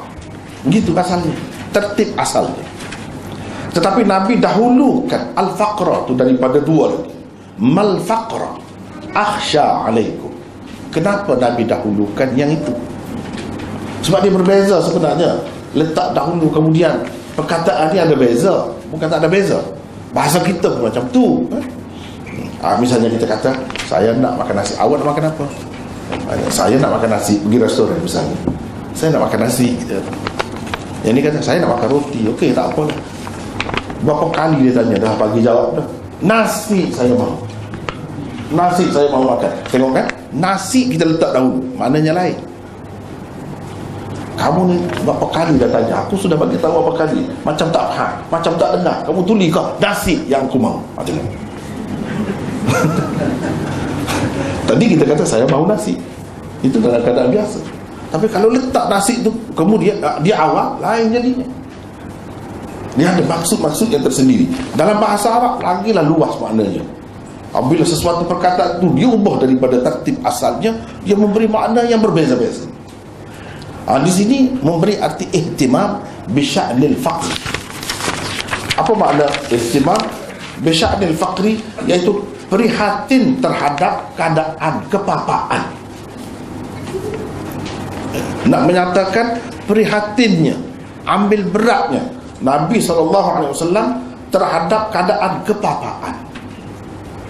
Itu maksudnya.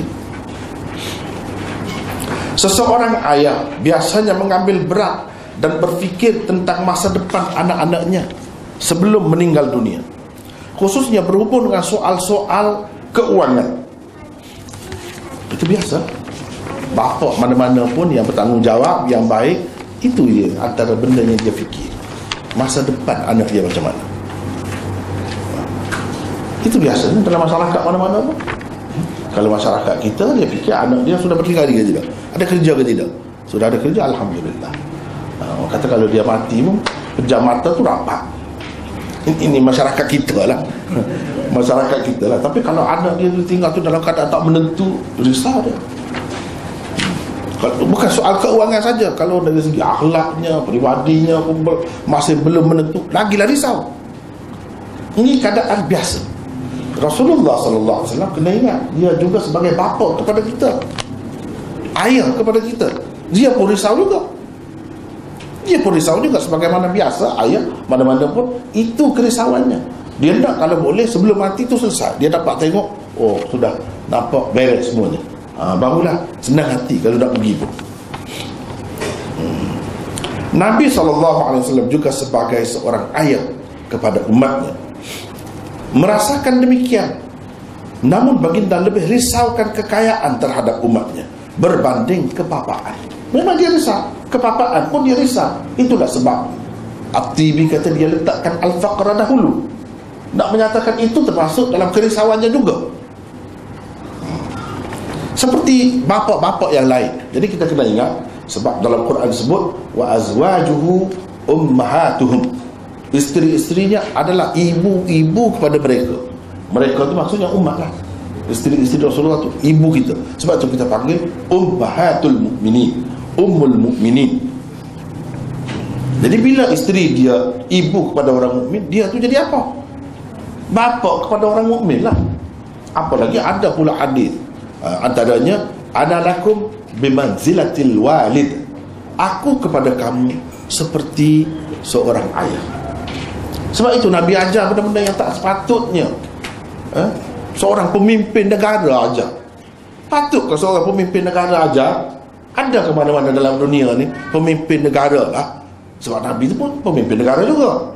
Dia juga panglima perang dan sebagainya, banyak lagi. Tapi kita tengok dalam dunia ni ada ke pemimpin negara, panglima perang duduk pesan kepada orang ramai, kamu sebelum tidur kena kebas dulu kain selimut tu?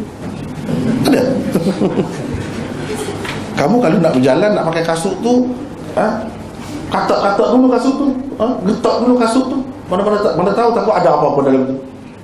Ini yang cakap macam ni seorang ayah.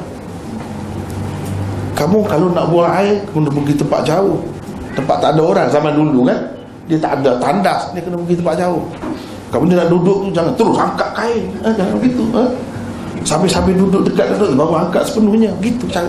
Siapa yang nak ajar benda-benda macam ni kalau tidak seorang ayah? Itu ajaran Nabi sebagai seorang ayah.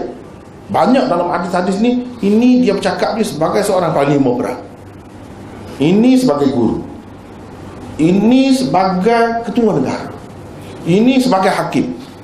Inilah yang menyebabkan orang yang belajar hadis tu perlu masa lama nak tahu ini bab apa. Macam benda-benda tadi, ini sebagai ayah, sebagai pendidik.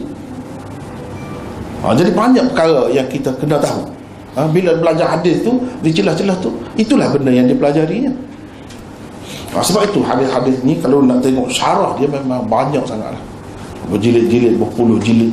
Kenapa jadi banyak tu? Nak bincang benda-benda macam tu lah, nak pastikan ini Nabi sebagai apa ni di sini. Inilah yang membezakan Rasulullah SAW daripada bapa-bapa lain di dunia. Pada umumnya ibu-ibu bapa lebih risaukan kepapaan terhadap anak-anak mereka. Gitu kan? Umumnya ibu bapa ni lebih risaukan kepapaan terhadap anaknya. Rasulullah tidak begitu. Kepapaan pun dia risau juga, tapi tidak sampai seperti dia risaukan kekayaan dan kesenangan. Itu lebih dia risau. Umumnya manusia tidak begitu. Ini beza dia. Di sini kita boleh tengok ibu bapa yang cerdik, betul-betul cerdik, macam mana sepatutnya. Macam mana sepatutnya. Tentulah macam Rasulullah SAW. Nabi SAW pula sebaliknya. Sebabnya Rasulullah SAW lebih risaukan kekayaan terhadap umatnya berbanding kepapaan, ialah kerana mudarat kepapaan lebih ringan jika dibandingkan dengan mudarat kekayaan. Jadi biarlah saya untuk saya mencela sedikit. Kadang-kadang ejaan saya ni sebab tempat baru kan, tak biasa lagi dengan saya kan. Kadang-kadang ejaan saya terpelik-pelik sikit Jadi mudarat, saya pun akan baca begitu. Sebab bahasa Melayu baru ni mudarat jadinya. Tidak gitu kan. Sebab dot itu dah tak ada, dihapuskan. Ramadan, dia kata Ramadan. Jadi tak ada yang asal tu. Lama-lama kita jadi telo. Tahu telo? Susah nak belajar Arab tu, lidah kita jadi keras. Sebab huruf dot kita buangkan, huruf ni kita buangkan. Jadi macam bahasa orang-orang yang tak ada huruf dot. Padahal asal usul kita ada huruf dot itu. Kita semakin buat tanpa disedari. Kita tidak sedar kita ni semakin menjauhkan umat kita daripada Islam, daripada bahasa Quran. Jangan sampai gitu nak belajar bahasa pun. Kena sedar agama tu. Jangan sampai semakin menjauhkan umat daripada agama. Kalau nak bagi semakin dekat, kena begitu. Baru mudah dia nak belajar Quran. Kalau tidak, cuba tengok, kita kan antara bangsa yang paling mudah belajar Quran. Kenapa? Sebab kita sudah biasa dengan huruf-huruf itu. Setengah-setengah bangsa kan, lama bukan senang nak betul lidah ni. Bila dia sudah biasa begitu, tak pernah sebut, dia akan jadi masalah lah kemudian hari. Sebab itu saya tak setuju. Yang tak setuju tu saya tak ikut lah. Tak kira lah daripada mana pun rasmi tu, tak kira. Bagi saya mudarat, bukan mudarat. Setengah-setengah tu jadi makna macam lain pula. Itu lagi teruk. Kalau macam makna lain pula.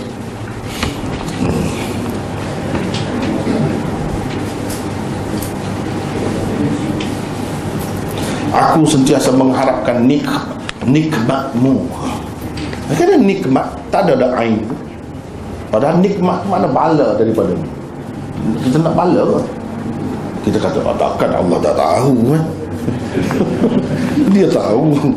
Iyalah, memang dia tahu. Tapi kita tu kenapa buat tak tahu? Gitu. Kalau nikmat lain, nikmat boleh, zaman dulu boleh buat, guna koma boleh, apa salahnya?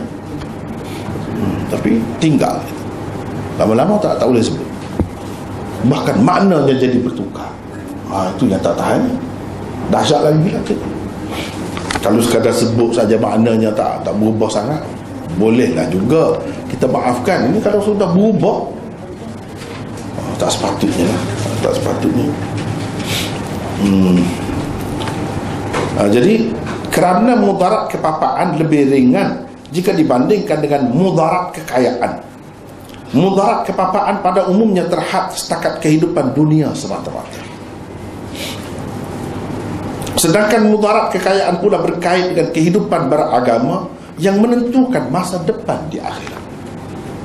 Itu sebab yang Nabi risau lebih itu. Walaupun kedua-duanya memang ada hadis, memang ada ayat Quran, kedua-duanya boleh mendedahkan seseorang itu kepada bahaya. Kadal faqru an yakuna kufran. Hampir-hampir kepapaan itu membawa seseorang kepada kekufuran. Manusia kadang-kadang boleh dibeli. Cuba kita tengok saudara-saudara kita di tempat-tempat yang miskin, berapa ramai yang jadi Kristian kerana nak duit. Sebab apa jadi kafir? Tapi kita kena ingat juga, dalam Quran ada sebut, kalla innal insana la yatgha ar-ra'ahu istaghna. Manusia ini akan melampaui batas bila dia rasa dia sudah kaya. Bahaya juga, kedua-duanya bahaya. Kedua-duanya bahaya. Dalam dua bahaya, mana yang lebih bahaya? Kalau mengikut di sini, kekayaan itu lebih bahaya. Kekayaan lebih bahaya. Nak banding dengan kepapaan, walaupun kedua-duanya sebenarnya tak elok. Nabi SAW berdoa minta berlindung daripada kepapaan. Takkan bagus pula kepapaan itu. Tapi kalau nak banding antara dua itu, dari segi kemudaratannya, maka kemudaratan kaya itu lebih teruk lagi. Lebih teruk lagi.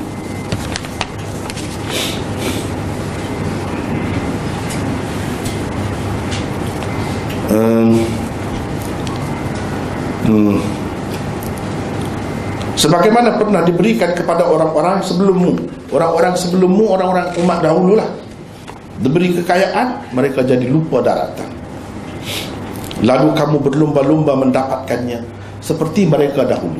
Mereka dahulu berlumba-lumba cari dunia, kejar dunia sampai lupa tugas utama, kerja utama mereka datang ke dunia, sehingga ia membinasakanmu seperti mana ia telah membinasakan mereka. Dan Nabi SAW takutlah umat dia jadi binasa, jadi sejarah berulang seperti dahulu. Mereka tu binasa kenapa? Kerana terlalu mengejar harta benda. Jadi harta benda tu nak kejar tu boleh, tapi dalam keadaan penuh kewaspadaan. Itulah, cuba tengok nota di bawah tu. Di sini kalau yang asal tu, walakinni akhsha an tubsata alaikumud dunya kama busitat ala man kana qablakum fatanafasuha kama tanafasuha wa tuhlikakum kama ahlakatkum. Itu lafaznya. Tapi kalau dalam riwayat Muslim, lafaznya macam lain. Dan kita boleh tengok luas lagi makna dia, kesan dia, akibat dia, kerana mengejar dunia, berlomba-lomba mencari dunia. Cuba kita lihat dalam nota seterusnya tu, riwayat Muslim daripada Abdullah bin Amr bin Al-As menyebutkan begini: tatanafasun thumma tatahasadun thumma tatadabarun thumma taghadun. Itu kesan daripada terkam ataupun kuat mencari dunia. Dia akan jadi begini, bermaksud kamu akan berlomba-lomba mendapatkan harta kekayaan dunia, kemudian berdengki terhadap satu sama lain, kemudian saling merancang untuk menjatuhkan satu sama lain, kemudian saling benci membenci. Itu akibat yang berlaku dalam masyarakat. Kemuncaknya sampai berlaku perang, mati kerana itu. Ini tak sepatutnya, tak sepatutnya berlaku. Itulah yang dibimbangi oleh Nabi SAW melihat kepada kesan dia tu. Dan kalau kita tengok dalam masyarakat, perebutan dengki mendengki kemai dahsyatnya, kerana nak dunia yang sedikit. Kadang-kadang kita mencelakakan saudara kita, kadang-kadang kita buat dia gila sepanjang hayat. Kesian. Padahal sesama Islam, sama saudara, lupa dah dengan sebab dunia tadi. Itu sebab Nabi SAW pesan tu takut jadi macam dulu lah. Macam dulu tu macam inilah, satu demi satu sifat-sifat buruk itu akan timbul di dalam hati manusia. Tengok nota seterusnya. Perebutan kekayaan dunia seringkali membawa manusia ke kancah permusuhan dan peperangan, dan keadaan ini membuatkan manusia di sepanjang sejarahnya menjadi porak-poranda dan binasa. Itulah hakikat yang disebutkan oleh Rasulullah sallallahu alaihi wasallam di dalam hadis ini. Ibnu Battal berkata, Ibnu Battal ini salah seorang pensyarah Sahih Bukhari. Hadis ini mengingatkan manusia yang diberi kekayaan agar sentiasa berwaspada terhadap fitnah dan akibat buruknya, akibat buruk kekayaan itu. Mereka hendaknya jangan sampai tenggelam dalam perlombaan mencari harta. Dari satu sudut, hadis ini menunjukkan ujian kepapaan itu lebih ringan daripada ujian kekayaan. Dari satu sudut lah, dari satu sudut. Kalau tengok dari banyak sudut yang lain mungkin macam lain pula. Ini dari satu sudut. Kadang-kadang nak tekankan satu sudut, Itu maksud Nabi itu. Hadis ini juga menunjukkan tidak salah berhimpun beramai-ramai dan menonjol-nonjolkan diri kepada pihak pemerintah untuk mendapat sesuatu habuan dunia daripadanya. Jika anda sememangnya termasuk dalam kalangan orang-orang yang berhak mendapatkannya. Kalau kita memang berhak dapat, tak apa kita pergi beratur, ikut giliran, nak dapat apa nak? Apa namanya? Tak tahu. Sekarang ni banyak bagi itu ini kan. Jadi kalau kita memang berhak, tak salah. Kan banyak perkara juga di samping itu kita kena sedar apa ceritanya sebenarnya apa. Itu kena fikirlah, pandai-pandai lah.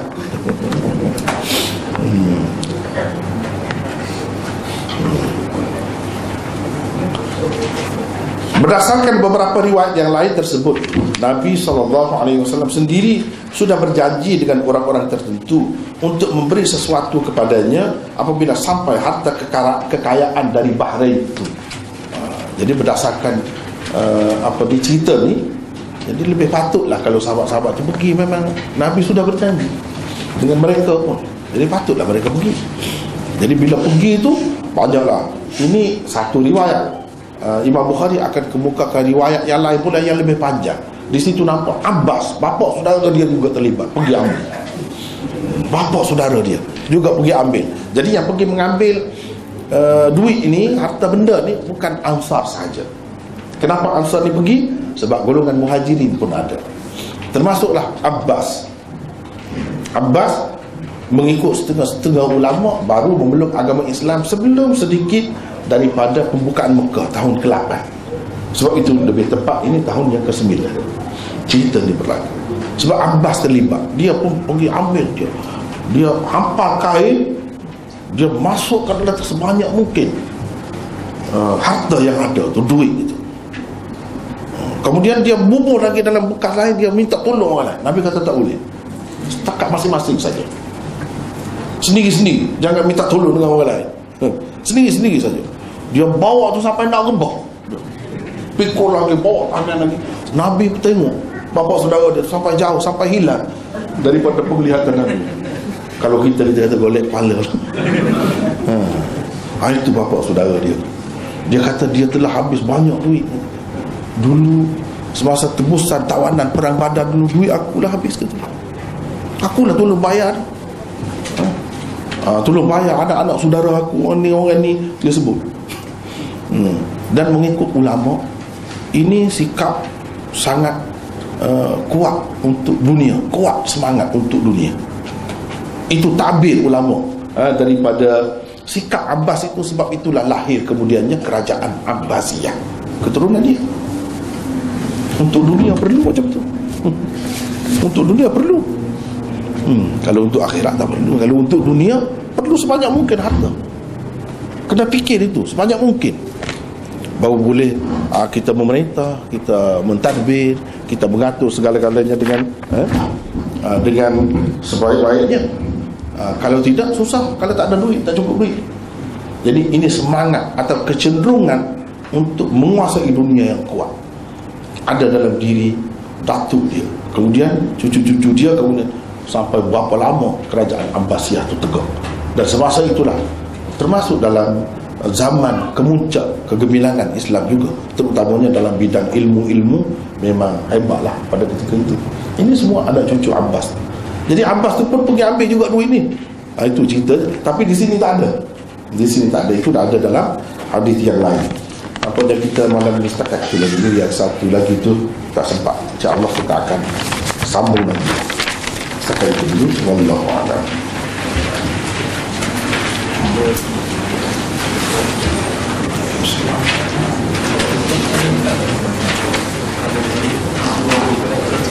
Kalau ada perbincangan, insyaAllah boleh.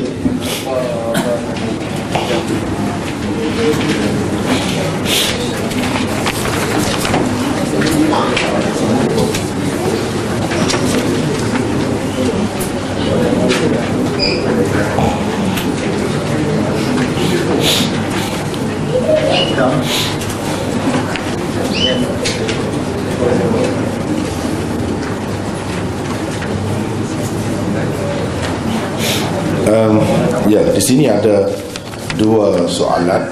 Yang pertama, mohon dijelaskan secara ringkas mengapa Nabi Ibrahim alaihissalam dan keluarganya disebut secara khusus dalam salawat, bukan nabi-nabi lain. Itu yang pertamanya. Ini kerana antaranya kerana kaitan agama Nabi Ibrahim itu sangat banyak dengan agama kita. Bahkan sebelum kedatangan syariat Nabi Muhammad SAW, orang-orang yang nak mengikut agama yang betul daripada Allah, mereka cuba mencari syariat Nabi Ibrahim. Sama ada dalam hal ibadat, haji, dalam lain-lain, semua mereka ikut cuba Nabi Ibrahim. Antaranya ialah Zaid bin Amr bin Nufail. Dia cuba ikut cari saki-baki ajaran Nabi Ibrahim.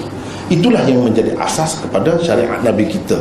Cuba kita tengok khususnya dalam ibadat haji misalnya, banyak sangatlah peranan Nabi Ibrahim itu. Itu satu.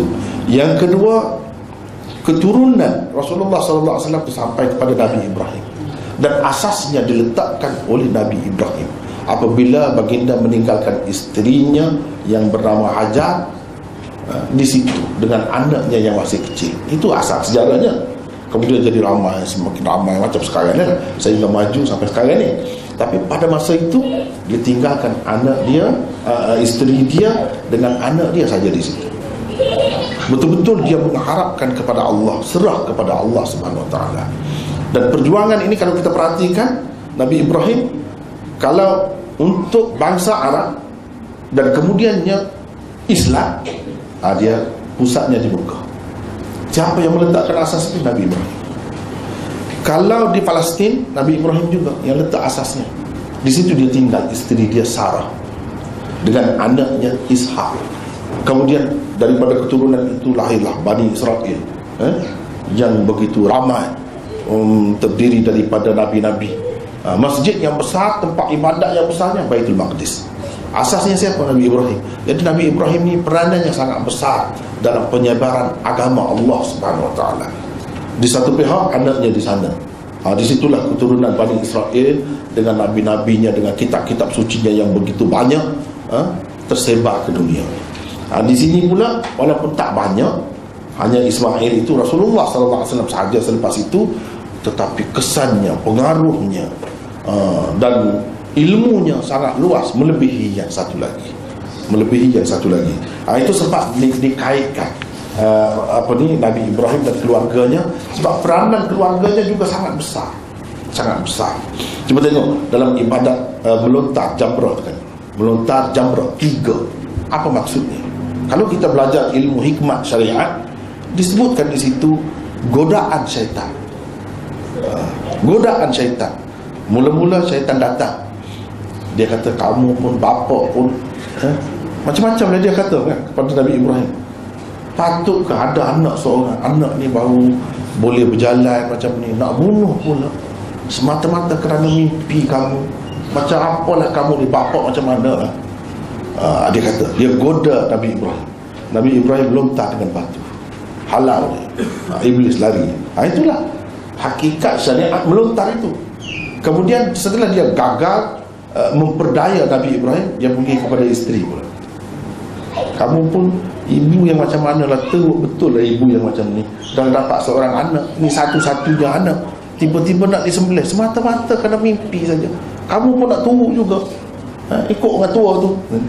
Tua lah, Nabi Ibrahim tu memang tua. Pasal tu dia dapat anak pun setelah tua. Isteri dia pun tak dengar, tak makan tipu daya syaitan itu. Dia lontar, lontar. Kemudian dia pergi kepada Nabi Ismail itu sendiri. Kamu budak lagi, tak kenal dunia lagi, apa ada dunia ini. Tiba-tiba dengar cakap ayah kamu semata-mata kerana dia mimpi saja. Nabi Ismail pun lontar. Itulah keluarga Ibrahim, keluarga yang patuh kepada Allah, tidak terpedaya dengan syaitan, keluarga yang hebat dan tidak gentar dalam menghadapi syaitan. Itulah keluarga yang berjaya. Sebab itu dikaitkan keluarga Rasulullah SAW pun begitu juga peranannya. Yang Islam lah, yang Islam, yang tidak Islam tu ramai juga kan, itulah juga musuhnya. Tapi yang Islam memang besar peranannya. Itulah antara. Seterusnya, adakah agama samawi atau nabi-nabi yang diberi kitab bermula dari keturunan Nabi Ibrahim. Nah, sebenarnya kalau kita baca sejarah berdasarkan riwayat Bukhari sendiri, inna auhayna ilaika kama auhayna ila Nuhin. Nuh, di situ bermula daripada Nuh, bukan daripada Nabi Ibrahim. Tetapi Nabi Ibrahim ini dari segi kemuncak syariat ini sudah sampai ke tahap itu, dengan arti kemajuan tamadun manusia ni sudah bermula daripada Nabi Ibrahim, dan banyak kesamaannya dengan syariat Nabi Muhammad sallallahu alaihi wasallam. Sebab itu dia kaitan rapat. Tapi kalau dari segi, bukan bermakna sebelum itu tidak ada Nabi dan Rasul. Nabi Adam pun ada, tapi Nabi-Nabi sebelum itu lebih banyak terlibat dengan urusan untuk memenuhi kehidupan sebagai manusia di bumi. Itu saja, bukan untuk membina satu tamadun. Tak sampai ke situ. Kalau sampai ke peringkat itu, mencabar kerajaan, berhadapan dengan pihak pemerintah yang zalim, itu bermula daripada Nabi Ibrahim. Itulah sebabnya ada kesamaan perjuangan Nabi kita dengan Nabi Ibrahim. Ya.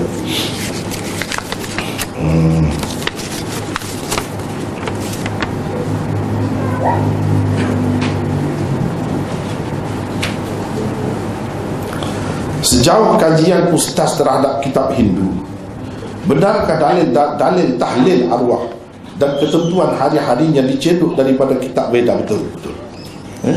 Saya ada tulis kamus Hindi, Sanskrit, Melayu. Dalam tu saya masukkan, cuba tengok, cek bahawa asal usulnya ini malam ini daripada Hindu. Memang ada. Sampai sekarang ni mereka amal. Tapi dalam Islam sebenarnya tidak ada asas yang kukuh. Jadi kalau nak kata ada asas daripada itu, bagi saya betul. Mengikut kajian orang lain pun begitu.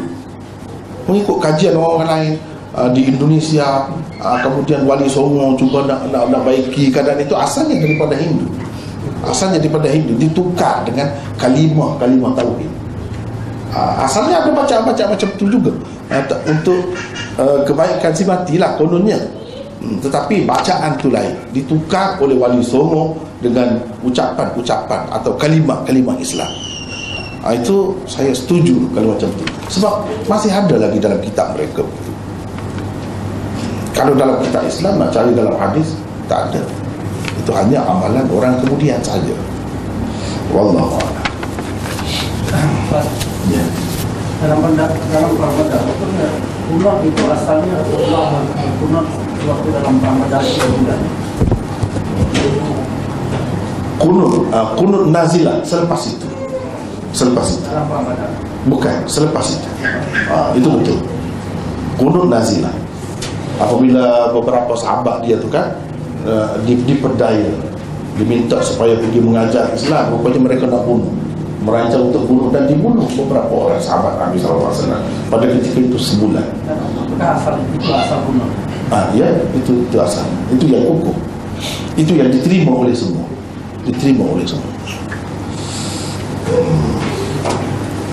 Ada lagi? Satu lagi insyaAllah.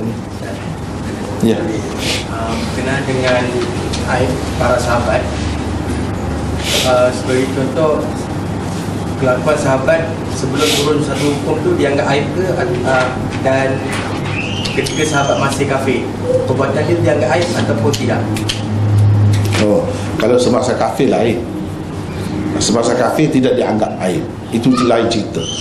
Dia macam mana-mana pun, bila dia masuk Islam, al-Islam yahdimu ma kana qablahu. Kan dalam hadis ada, bila seseorang itu Islam merobohkan segala-gala yang dilakukannya sebelum itu. Kalau salah pun, kesalahan itu dihapuskan oleh Allah SWT. Jadi tidak ada lagi aibnya. Tapi kalau nak sebut, bolehlah untuk menampakkan kebodohannya itu. Sekadar tu sajalah. Kebodohan kerana hidup di bawah cara bukan Islam. Tapi kalau setelah Islam, tak boleh. Sebab dia sahabat. Sebelum Islam bukan lagi. Kalau sebelum hukum tu macam hukum haram, itu boleh, itu boleh lagi. Sebab masa tu tak ada hukum, tidak ada apa-apa celaan. Banyak sahabat-sahabat, Sayyidina Umar sendiri, Sayyidina Ali dan lain-lain minum arak sampai mabuk dalam sembahyang, ada. Memang diketahui siapa pun. Tapi masa tu tidak ada lagi perintah Allah, larangan daripada Allah. Itu bukan aib. Aib ni kalau sudah larang tapi buat juga. Memang ada berlaku begitu pun, yang itu disembunyikan. Itulah yang dimaksudkan tadi, yang disembunyikan yang macam itulah. Satu benar ada riwayat yang mengatakan ada seorang ahli badar yang membuat maksiat, ditegur oleh Sayyidina Umar. Kemudian dia mengatakan bahawa dia sebagai daripada ahli badar. Nak tahu sebenarnya riwayat itu betul ke tidak? Soalan kedua, ada tak dalam Huzaifah bin Yaman ialah salah seorang sahabat yang menyimpan rahsia-rahsia Nabi? Ada ke yang dikatakan sahabat-sahabat yang munafik ni yang kembali bertaubat dan kembali bersama Nabi lah? Ini yang dalam cerita aib lah. Ya, ya. Jadi berhubung dengan cerita ahli badar ini ada melakukan kesalahan, memang benar. Dalam Bukhari ini pun ada, iaitu Hatib bin Abi Balta'ah. Tapi itu perincian dia tu sangat panjang lah. Saya rasa sudah ada rakaman kita, tengok situ macam mana saya bincangkan, saya uraikan tentang itu. InsyaAllah sangat menarik, InsyaAllah sangat menarik. Dan bukan dia yang kata dia tu, klaim dia tu ahli badar. Nabi SAW sendiri kata bahawa Allah berkata tentang ahli badar. Nabi kata tentu Allah ittala'a ala ahli badrin faqal i'malu ma syi'tum faqad ghafartu lakum. Itu hadisnya. Jadi tentu Allah mengetahui hati perut ahli badar ini, sehingga Allah berkata lakukanlah apa yang kamu mahu, aku ampunkan dosa-dosa kamu. Jadi Allah berkata begitu. Dengan sebab itu Nabi SAW tak bagi Sayyidina Umar kata nak bunuh, sebab dia kesalahan dia tu bocor ke rahsia Nabi SAW nak pergi menguasai Mekah, dan itu bahaya tu, boleh membahayakan Rasulullah dan tentera Islam. Tapi kenapa pula dia buat begitu? Panjang yang saya sudah bincangkan, tengok dalam rakaman ada di situ insyaAllah. Itu yang pertama. Yang kedua tadi pasal apa? Huzaifah memang menyimpan. Huzaifah itu betul, itu pun benar, itu pun benar. Jadi sebahagian daripada sahabat yang munafik ni kemudian ramai juga yang bertaubat. Tapi dia munafik tu tak dicerita lah, sebab itu keaibannya. Jangan kita ingat munafik ni sampai mati semuanya tidak bertaubat, tidak begitu. Yang munafik bahkan ada ramai yang bertaubat, tapi oleh kerana kita tak tahu, sebab nama mereka tidak disebutkan, jadi kita tak tahu dah dia dulu munafik. Itu pun termasuk dalam bab taubat juga. Bila dia bertaubat kita tak boleh sebut lagi, tapi sahabat-sahabat dia tahu, macam Huzaifah atau lain-lain lagi sahabat yang tahu, dia tahu lah ini munafik sebenarnya, tapi dia diam kan? Ini sudah bertaubat, sudah kembali kepada Allah SWT. Jadi tak ada sebab untuk dia nak buruk-burukkan sahabat. Itu termasuk dalam kaedah tadi juga. Ya. Sekat dulu ya, insyaAllah. Allah.